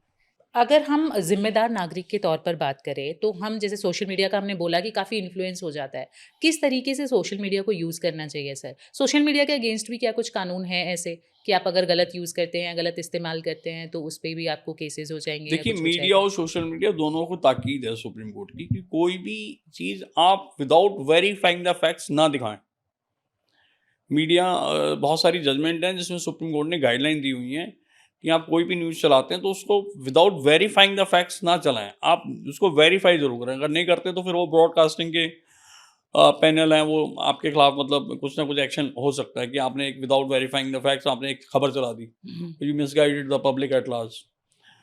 तो हर आदमी को संवेदनशील होना चाहिए, अपने जो कार्य कर रहा है उसकी महत्ता को समझते हुए कि जो मैं कार्य कर रहा हूँ, जो मैं दिखा रहा हूँ, उसका क्या प्रभाव पड़ेगा, उस हिसाब से उसको आगे चलना चाहिए और कानून है इस बात का। तो सोशल मीडिया नो डाउट बड़ा इन्फ्लुएंस करती है। आजकल जो मीडिया है, वो चाहे पहले पूर्ववर्ती सरकार रही हो कांग्रेस की या अभी भारतीय जनता पार्टी की सरकार है, तो मीडिया तो जो सत्ता पक्ष होता है उसी के हक में चलाती है, क्योंकि उन्हें उनसे फ़ायदे लेने होते हैं। तो सोशल मीडिया यहाँ पे एक बहुत अहम रोल प्ले करता है कि वो जो जो मीडिया नॉर्मल चैनल्स नहीं दिखा रहे हैं, वो चीज़ हुँ, वो दिखा देते हैं, जिससे लोगों का थोड़ा बैलेंस बनता है। और सोशल मीडिया पे अब रिलायंस लोगों का बहुत बढ़ गया है। बहुत। मैं आपको बताऊँ तो मुझे लगता है कि जो न्यूज़ चैनल्स के देखने की टीआरपी है, वो भी व्यूअर भी इनके कम हो रहे हैं। जी। आजकल लोग उस पे ज़्यादा भरोसा कर रहे हैं। तो न्यूज़ चैनल्स भी धीरे-धीरे यूट्यूब पे आ रहे हैं सर, हाँ, जितने भी हाँ, बड़े हाँ। पत्रकार हैं, हाँ, वो हाँ। खुद का अपना जी। इंडिपेंडेंट यूट्यूब इसीलिए शुरू हाँ, कर रहे हैं क्योंकि आप बंध जाते हैं कहीं न कहीं अगर आप हाँ। किसी न्यूज़ चैनल में बंधे हाँ, हैं। आपकी जो स्वतंत्रता है, पत्रकारिता है, हुँ, वो थोड़ा-सा कहीं न कहीं आपको कॉम्प्रोमाइज़ करनी बिल्कुल। पड़ती है और उस कॉम्प्रोमाइज़ में सच्चाई सामने आ नहीं पाती है और आप अपने व्यवसाय से धोखा कर रहे होते हैं एक तरह से। आपने इतने सारे क्रिमिनल केसेज़ लड़े कभी कुछ ऐसा हुआ है कि आपको कोई थ्रेट मिला हो किसी से रिलेटेड? नहीं, एक बार ऐसा हुआ था, 2 बच्चे थे, मतलब बालिग बच्चे थे, दोनों की कास्ट अलग-अलग थी हुँ, और उन्होंने भाग के शादी कर ली थी। तो मेरे पास लड़की वाले का फ़ोन आया था कि मैं आपसे भीख माँग रहा हूँ, मेरी लड़की मुझे दे दो। हमने कोर्ट में उनकी प्रोटेक्शन लगाते हैं, एक हम वो एप्लीकेशन लगाई थी। थ्रेट तो कोई नहीं आई। तो मैंने कहा बाबूजी मैं तो न्याय का काम कर रहा हूँ, इन दोनों बालिग हैं, अपनी मर्ज़ी से शादी की है। वो दोनों परिवार विरोध में थे और गाँव में बहुत तनाव था। हाँ जी। तो वो सुबह ही मेरे पास आ गए थे 6-7 बजे ही और उनका मंशा थी कि इन्हें कोर्ट जाने से पहले कहीं पकड़ लें। हुँ, हुँ। फिर कोर्ट ने प्रोटेक्शन दे दिया था, जो थाने का एसएचओ था उसकी ड्यूटी लगा दी थी कि इन दोनों बच्चों को कोई भी कुछ होगा तो आपकी ज़िम्मेदारी है, इनको सुरक्षा दो। तो मतलब फिर जब ऐसे सुरक्षा दे दी फिर वो नॉर्मल हो गए। मैं आपके ऊपर पूछ रही थी कि कभी ऐसा हुआ हो कि फैमिली को कोई थ्रेट मिल रहा हो जिस क्योंकि हमने मूवीज़ में बहुत देखा है कि नहीं, नहीं ऐसा लॉयर की फैमिलीज़ को भी थ्रेट ना, मिल ना, जाते हैं। मूवीज़ में ऐसा दिखाते नहीं। जो इवन जो बड़े क्रिमिनल हैं वो भी समझते हैं कि लॉयर तो अपना काम कर रहा है। जिनसे उनकी दुश्मनी है उससे निपटे। वकील तो हुँ। अपना काम कर रहा है, फीस ले रहा है जी एज़ ए प्रोफेशनल। अगर कोई ये तो ऐसे हो गया, कोई किसी ने किसी को गोली मारी, डॉक्टर ने उसका इलाज कर दिया, तो डॉक्टर थोड़ी दुश्मन बन जाएगा जी। बिल्कुल सही बात है। थैंक यू थोड़ा सो मच सर बहुत-बहुत शुक्रिया आप हमारे धन्यवाद। पॉडकास्ट पे आए। जाते-जाते अगर आप जनता को कुछ बताना चाहें एज़ अ लॉयर? नहीं देखिए, भारत की स्वतंत्रता में वकीलों का बहुत बड़ा योगदान है। हमारे महात्मा गांधी जो राष्ट्रपिता हैं, वो एक वकील थे, जवाहरलाल नेहरू जी वकील थे, मोतीलाल नेहरू जी वकील थे। तो वकीलों का इस राष्ट्र में बहुत योगदान है और अच्छा प्रोफेशन है। अगर आप इसे चूज़ करना चाहते हैं और मेहनत कर सकते हैं, पढ़ सकते हैं, तो आएँ और सफलता प्राप्त करें। एक मैंने कहीं पढ़ा है, सुना है, किसी भी देश का सबसे मजबूत नागरिक वो होता है, जो उस देश के कानून को जानता है। बिल्कुल सही। और इसीलिए वकीलों की समाज में थोड़ी इज्जत है, या पुलिस या और जो लोग जिनसे सब डरते हैं, वकील उनसे नहीं डरते हैं। जी, हुँ। जी। Thank you so much sir आप हमारे पॉडकास्ट में थैंक यू, आए। बहुत अच्छा लगा, बहुत थैंक सारी यू। जानकारियाँ मिली। Justice delayed is justice denied. आज सर से बात करके हमें ये पता चला कि लूप होल्स बहुत हैं। आपको पता होना चाहिए कि आप उनसे कैसे लड़ सकते हैं। आपको पता होना चाहिए कि आप अपने अधिकारों के लिए किन-किन चीज़ों का इस्तेमाल कर सकते हैं, कानून को किस तरीके से आप अपने हाथ में रख सकते हैं और ऐसा तभी होगा जब आप जागरूक होंगे, जब आप कानून को बहुत ही अच्छी तरीके से जानते होंगे। तो ये बहुत ही ज़रूरी है कि आप चाहे किसी भी फ़ील्ड से हों, लेकिन जो आपके देश में कानून है, बेसिक कानून है कम से कम, उनकी जानकारी आप ज़रूर रखें। ऐसे ही और भी पॉडकास्ट आते रहेंगे, आपको काफ़ी इन्फॉर्मेशंस मिलती रहेंगी। फॉलो कर लीजिए एसआरटी ओरिजिनल्स को और देखते रहिए ऐसे ही इंटरेस्टिंग पॉडकास्ट, इन्फॉर्मेटिव पॉडकास्ट्स।